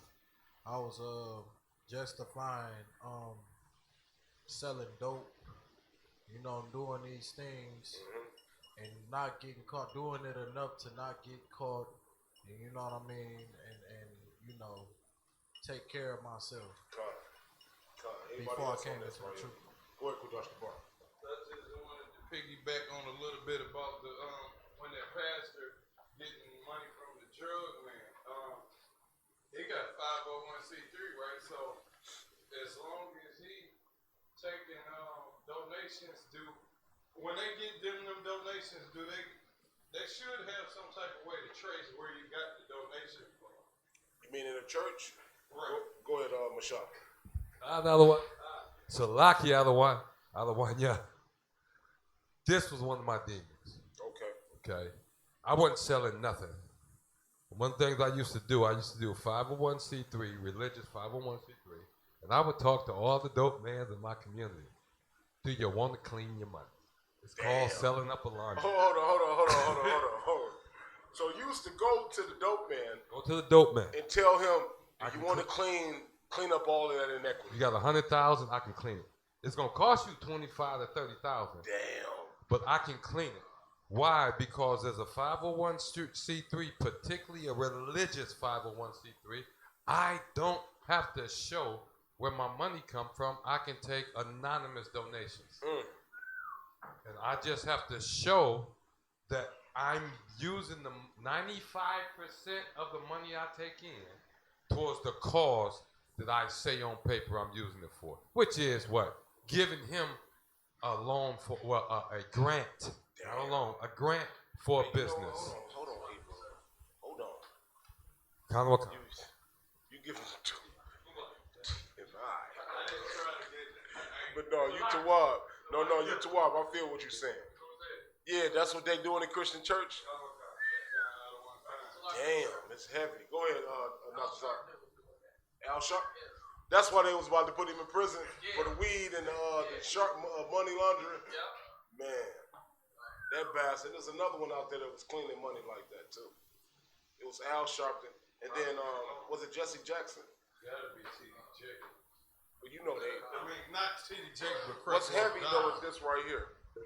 And General Muhammad, he touched down on this. I believe his last class, right? The FBI recorded Martin Luther King Jr. in a hotel where a woman was raped. And instead of him being, like, you ain't raping no woman around me, period. I'm going to beat the crap out of you, or you're going to have to kill me before you rape a woman in my presence, right? We go, think about us, we at the Passover, right? Sisters come to the Passover by themselves. We drag, a sister come into our room, which we don't have, Salaki, y'all. That ain't what we do. But just say a group of brothers did that, right? And I just happen to be in the presence, or you just happen to be in the presence. What's going to happen to that sister? Shawab. What's going to happen to the sister in your presence at the Passover, no matter what room she in? Yeah. Say it again. Say it again. Nothing. That's what I'm saying. But Martin Luther King Jr. was in a room with a sister at some event, and guess what happened to the sister in his presence? She got raped. The FBI was surveilling Martin Luther King Jr., so they recorded the whole event. So I'm a prominent pastor, man, with the whole black community following me. But I just was what? Accessory to rape. The FBI come to me and they say what? You gonna do what the hell I tell you, boys? We got your ass. You going to penitentiary? What Martin Luther King Jr. gonna do? Whatever they tell him to do. They had Martin Luther King Jr. man in the palm of their hand, man. You see what I'm saying? He definitely didn't want to go to no penitentiary in his day. They would have did all sorts of abominations to Martin Luther King Jr. in that Christian church. See what I'm saying? So the white man had him hook, line, and sinker, man. And guess what they said? We can't, like, in what is it, 10 more years, we'll be able to review that footage and hear exactly what went on. But what they did was they sealed the release of these documents and this tape evidence for X amount of years for whatever reason. They didn't want to disturb what they had established with black people believing in American society. Because once you get rid of Martin Luther King and realize he was a fraud working for the United States government, right? Pushed out there to push black people away from being independent, right? Once you stop believing in his dream and you wake the hell up, we change the landscape of this country. So that's why they said we ain't gonna release these tapes for 100 years. Right. Go ahead. Because why they wouldn't do that? Because it'd break up the brainwashing that they had. They doing two birds and one stone. Like if they stop the aura or the damn trends that they had around Martin Luther King, right? You don't want to mess up the trends or mess up because niggas is celebrating Martin Luther King every February. Right. Go ahead. They celebrating him and being indoctrinated, and we should hold hand in hand with Negroes. Right. Exactly. That's what they doing. So, right. You know, to keep that going, they had to not say nothing and not show nothing. They want to have him as a saintly figure, saintly figure. Exactly. Scoot over, let that sister which is like a charismatic. That right there that you just broke down, that you know that Martin Luther King Jr. was not a man that was for black people. It's hard for black people to realize that they have set up prominent puppets, man. Prominent puppets, man, to destroy the mindset of black people. All right. So really, today's class, man, believe it or not, the overreaching point that I was trying to make is, really zero in on your stumbling block. Zero in on the thing that prevents you from embracing the whole Bible. Whatever that thing might be, man, you got to get counsel on it. Because Christ said, "Be ye as perfect as your Father is in heaven." Meaning, no excuses for anything that cause you to stumble.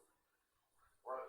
Whatever excuse you develop in your own mind that justifies you from being some tyrannical monster or some evil goddamn bitch, right? Whatever excuse you develop to be those things, man, you got to get washed and clean. All right. Another scripture. Go ahead, Mashak. Two things I want real quick. I do want to clean that up. I don't do that no more. Damn right. we know that, Hebrew. I don't bring that to the school. That's just God. Just letting y'all know that what the Christians push the Christians, when I was a stinking Christian, all I was about was me. God. And on the same line, you done? The other thing was I think there's a sister here today that may require some anointing. I'm gonna give her husband. No sweat. Give me. Let me go through a couple more precepts. Count. Give me Matthew 23 and start at verse 22. Matthew 23 verse 22. Hey, who got the Matthew 23 and verse 22. Matthew 23, verse 22. Woe unto you. Read it from the microphone.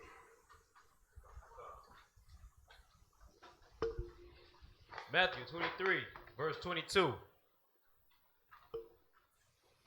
Oh, slide. And he that shall swear by heaven, swear by the throne of God, and by him that sitteth thereon. Keep going, sir. Please. What I give you, Matthew 23, 22. Yeah, keep going. Matthew 23, 23. Woe unto you, scribes and Pharisees, hypocrites, for ye pay tithe of mint and anise and cumin, and have omitted the weightier matters of the law, judgment, mercy, and faith. What verse is that? 23, sir. Give me Matthew chapter 23. That's at verse 23. Keep going. These ought ye to have done, and not to leave the other undone. 24. Ye blind guides, which strain at a gnat, and swallow a camel. Read it again. Ye blind guides, which strain at a gnat, and swallow a camel. Who break that down? Ye blind guides that strain at a gnat and swallow a camel. Anybody? Read the verse above it one more time. Matthew 23, verse 23. Woe unto you, scribes and Pharisees. What does woe mean? Any of your sisters know? Like, go ahead, sister. It's like war. Say again. War. Close. Any other sister? What does woe mean? Any sister know? Read it one more time. Come. Woe unto you. Woe unto you. Go ahead. It's like a warning, like It is a warning, but what does the word woe mean? destruction. Say again? Destruction. That's correct. Woe means destruction. Anytime you see a precept that says woe, meaning destruction, in this context, destruction unto you, meaning you're going to be destroyed. That's what the Lord is saying. You will be destroyed. And sometimes we don't think that that the impending destruction is going to happen. Sometimes we don't believe that because it hasn't happened. I've been, doing the same thing for years. Ain't nothing happened to me. You know what I mean? It's a precept for that. If you know it, bring it out. Some of us believe just because it has not happened, that the Lord's punishment has been delayed, that there is no punishment coming. But the scripture here says, woe unto you, meaning destruction is coming. Keep reading. Scribes and Pharisees. You scribes and Pharisees, go ahead. Hypocrites. For ye pay tithe of mint and anise and cumin. You pay tithes of what? Of mint. Of what? Of mint. Go ahead. And anise and cumin. Of anise and cumin. This is incense and spices. When you got gold and silver, you gonna bring me some goddamn, like, remember what Cain did with the Most High? Oh, come on. He said, I ain't giving none of these goddamn sheep. These good sheep right here. He picked some goddamn weeds and sacrificed the weeds to the Most High. When he could have gave the first of the lamb, unblemished, to the Most High. But he gave the goddamn weeds, vegetables. You arrogant bastard, you're going to keep the good meat for yourself when the Lord required a sacrifice. Man, that weed, that cilantro that you pick, that goddamn, what's that other stuff? The basil, the little weeds that you pick, that's your sacrifice. While your brother Abel, man, he got the unblemished lamb right here that he didn't raise from birth. That's the one he killing and offering to the Most High. Read it one more time. The scribes and Pharisees, go ahead. For ye pay tithe of mint. Tithes is mints. Go ahead. And anise. And anise. Go ahead. And cumin. And cumin. Spices, goddammit. He picked some goddamn weeds just like Cain did. But you got all of them good goats back there, the unblemished lamb. and all that goddamn gold and silver that the Romans then fed you, man, that you're taking from the people, but you give me some goddamn incense. That's your tithes right there, for real? Go ahead. And have omitted the weightier matters of the law. And which you have omitted the weightier matters of the law. Meaning, man, get some money in here, man. Pay your goddamn tithes, man. You have omitted the weightier matters of the law. Tithes' service is just to get you to understand that there's other more pressing things that they should have been concerned with, rather than the things that they were after everybody about. You know what I mean? Meaning like keeping the law, statutes, and commandments. You have omitted the weightier matters, man. You ain't about pushing the real law and the statutes and the commandments. You're about some little surface petty things, man. You know what I mean? Tithes, your tithes is cool. You know what I mean? And asparagus. What's that other? Cilantro. They can come to me with some cilantro. Oh, for real? You bring it to the Passover cilantro, huh? Okay. The weightier matters is the things that the people deal with. You omit that, the struggle of the people, and fatten your own pockets, basically, and serve your own agenda. Keep going. Judgment, mercy, and faith. You see that? Those are the weightier matters. Judgment, mercy, and faith. Keep going. These ought ye to have done, and not to leave the other undone. What verse? That was 23, sir. Give me 24 now. 24. Ye blind guides. You what? Ye blind guides. Blind guides. Guides. Guides. Which strain at a gnat. Straining a gnat. Go ahead. And swallow a camel. And swallow a camel. Meaning like you worried about this damn gnat. Maybe you inhaling a gnat. This is a metaphor, right? But you worried about the gnat, but you swallowing a big ass camel. I mean, all of us not bugs. Well, last thing you want to do is inhale a goddamn gnat, right? So you so worried about the gnat, but really you swallowing a camel, man. See the metaphor? He's saying that this little thing you're concerned about dealing with or avoiding, but really you're swallowing something much more difficult to inhale or to swallow. Keep going. 25. Woe unto you. Destruction unto you. Go ahead. Scribes and Pharisees. Scribes and Pharisees. Hypocrites. Hypocrites. For ye may clean the outside of the cup. That's the point right there. For you may clean what? The outside of the cup. For you may clean the what? Outside of the cup. Think about people that, like the scriptures say, you know, a Jew ain't one that's a Jew outwardly. You know what I mean? I got the headpiece on, the fringes. I'm Yahweh Bashem Yahweh Shah Barakatah, Shalom Yahweh Shemaratah, Bashem Yahweh Shah. You know what I mean? I'm all about this on the surface. Right? But man, the center of me, as soon as I'm outside of y'all presence, man, you find me at the local strip bar. You know what I'm saying? You find me at the hotel around the corner, man, with all the nasties. But on the surface, I'm. You know what I'm saying? Read it one more time. Woe unto you, scribes and Pharisees, hypocrites. For ye make clean the outside of the cup. You got the, damn, brother, that garment you got on, goddamn, brother, you smoking with it on. Damn. That's all to our sister, that head wrap piece you got on. He said, Shalom, Yahweh, Shalom, Bashem, Yahweh, Shah, so eloquent. And you come across as the constant assistant, the diehard brother. Damn, the outside of your cup is beautiful. But the inside of it is, I'm about to go whore on my man. I got two other men. You know what I'm saying? I'm a crackhead, man. I'm lacing my weed with crack. Y'all don't know that I'm shooting dope. You know what I'm saying?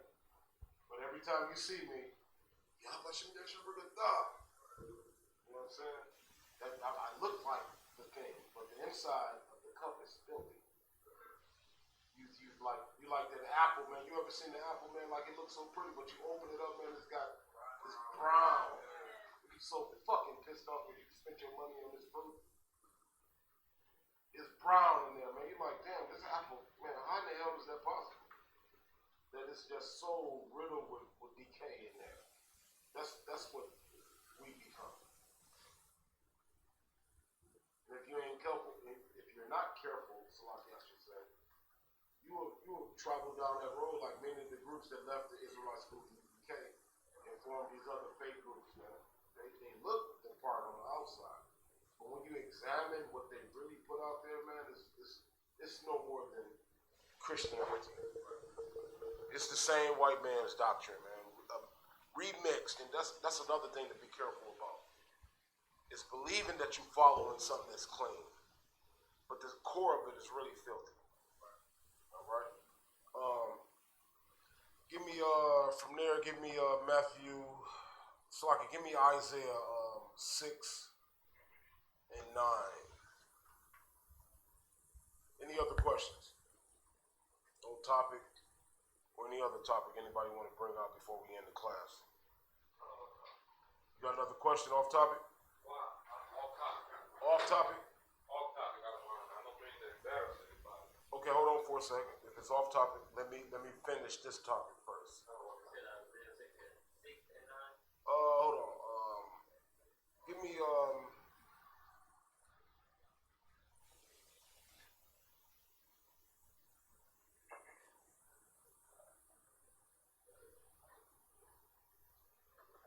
Give me Ezekiel 3 and verse 9. So, really what's important, like, I kind of started off last night, I asked the sisters a question. All right. I asked the sisters a question last night on topic about the thing that makes them trip up and stumble. But if it was brothers in the room, the same question would apply to brothers. All right. So I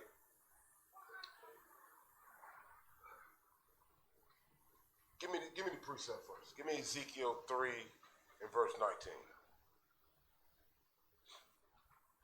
Ezekiel 3, verse 19. Yet if thou warn the wicked. If thou do what? Warn the wicked. Now, if thou warn the wicked, the brothers that's acting or sisters that's acting in a wicked capacity, go ahead. And he turned not from his wickedness. And he turned not from his wickedness. Meaning you are of your father the devil. I warned you that you follow in the white man's doctrine. So you are the wicked. You just as your father is the wicked. I warn you that you follow in him. Go ahead. Nor from his wicked way. He shall die. He shall do what? Die. He shall do what? Die. Go ahead. In his iniquity. You see that? So it's important to warn the brothers, man, that you following the white man, the slave master, a man that the Lord had nothing to do with. You following him. And if you continue to follow him, the end result is your own death. All right?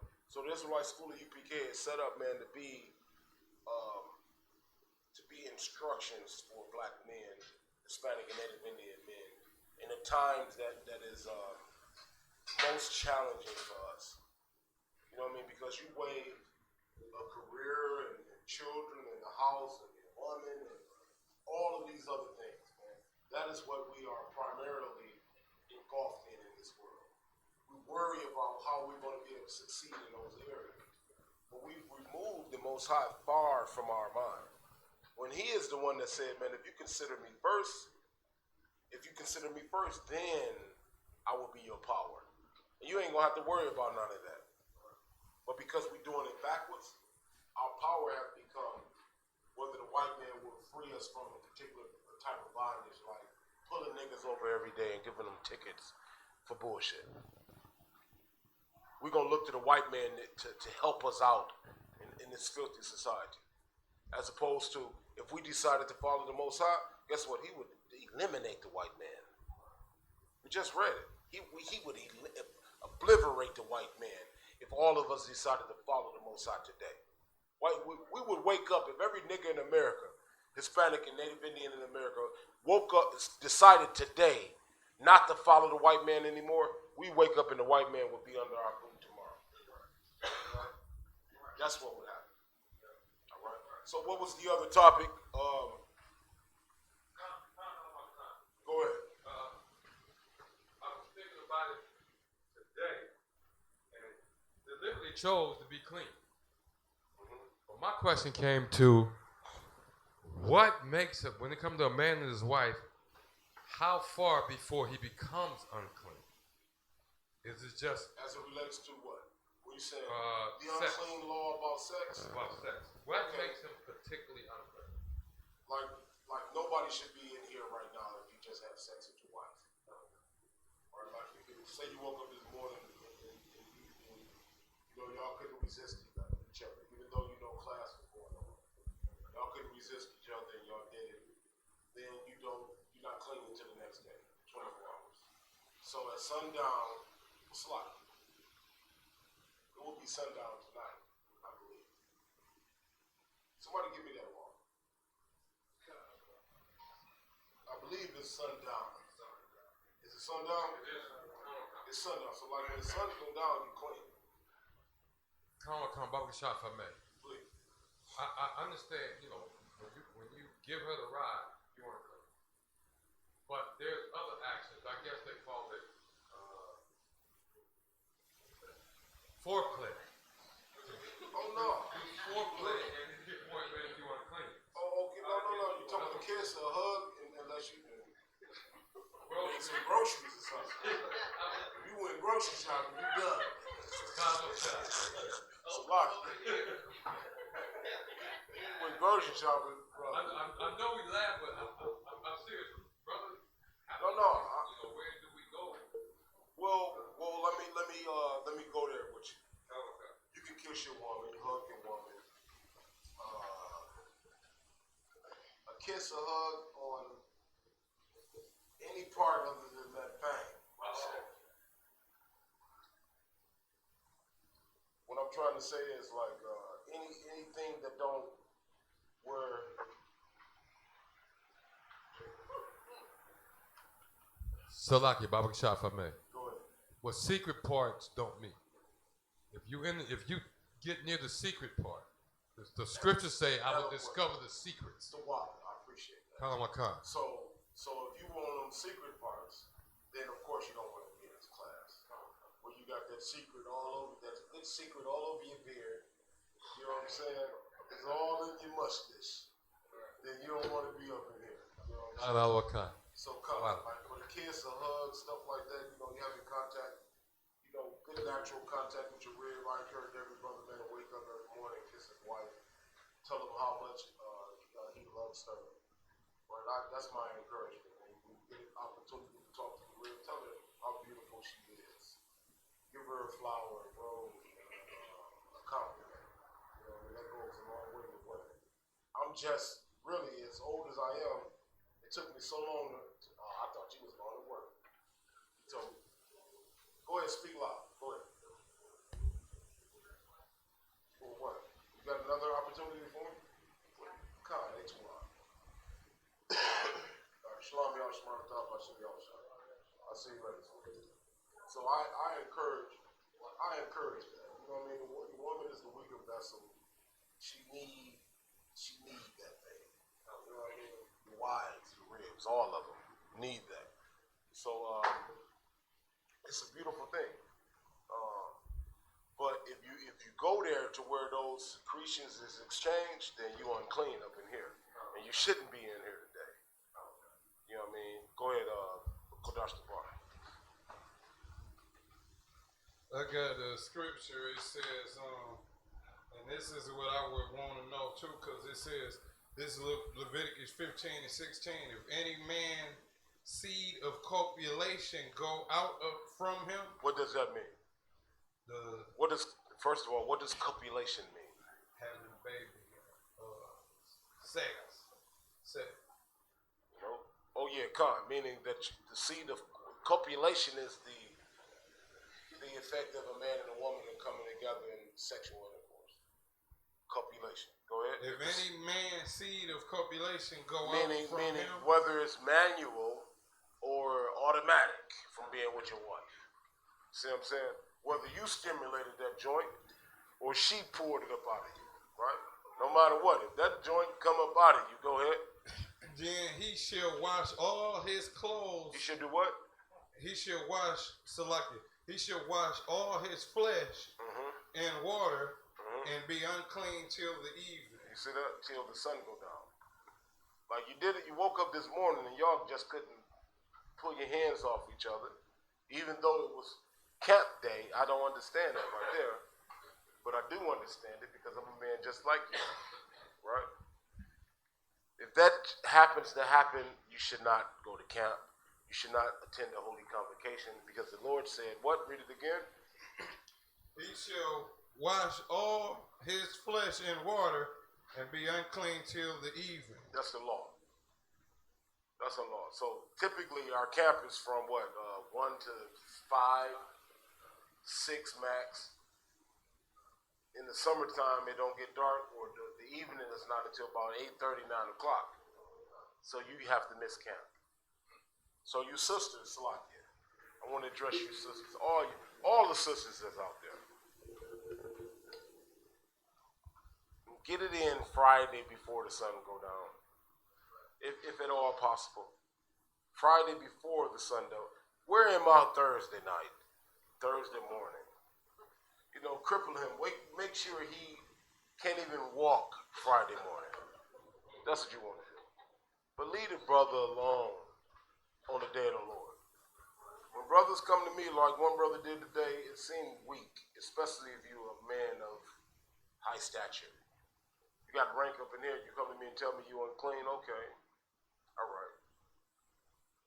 If you got 10 men in this camp going down every Saturday, okay, I can understand how you slip up. But if you know we're scarce, that we don't have every week the abundance of men that we need to justify the camp, and you come and say I'm unclean, and you the man that we need to hold camp, man, I got an issue with that. You see what I'm saying? Go ahead, Kudash Bar. And every garment and every skin whereon is the seed of copulation. Meaning, like you getting it in, man, that sheet, that blanket, you know what I mean? All of that stuff that if you had clothes on, I don't understand that part right there. But if you had on whatever you had on and anything of the seed of copulation make contact with, you got to do what? Keep reading. Shall be washed with what? water. Shall be washed with water. Keep going. And be unclean until the evening. You see that? That's what. And really, the Lord put these laws in place not to be grievous, but just so, because our bodily fluids metamorphosize in the form of certain things. What do you need? You want what? You want Daddy to pick you up? Come on, Jack. I'll pick you up. You can't touch that. So you're unclean until the evening. That's it. Anything else? This is the next scripture.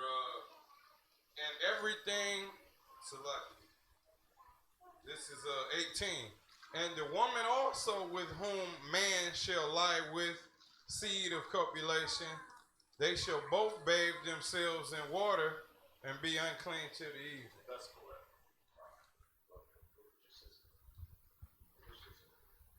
And you unclean until the evening. Wash yourself, wash everything that the contact of your copulation, you know what I mean, makes, clean it all. Right? Any other questions on any topic, anything? So Lucky, I got one question. Please. What if I had a wife and I decided, the sun is about to go down in an hour, and then I go in the shower with her and try to knock out all of it at once? You good? So like an hour before the sun down, you knock that out. When the sun go down, you good. Like after you do your thing, you wash good. You ain't got to worry about no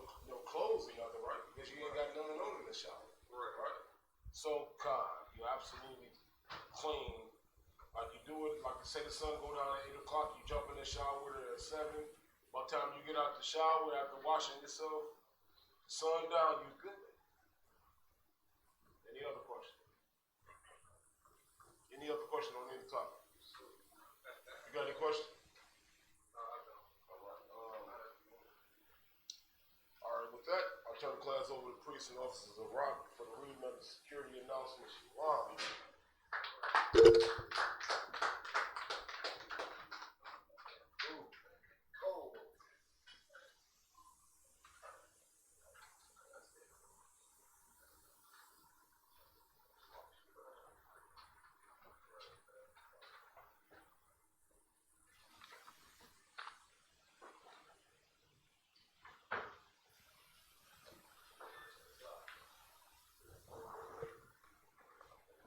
Security announcements.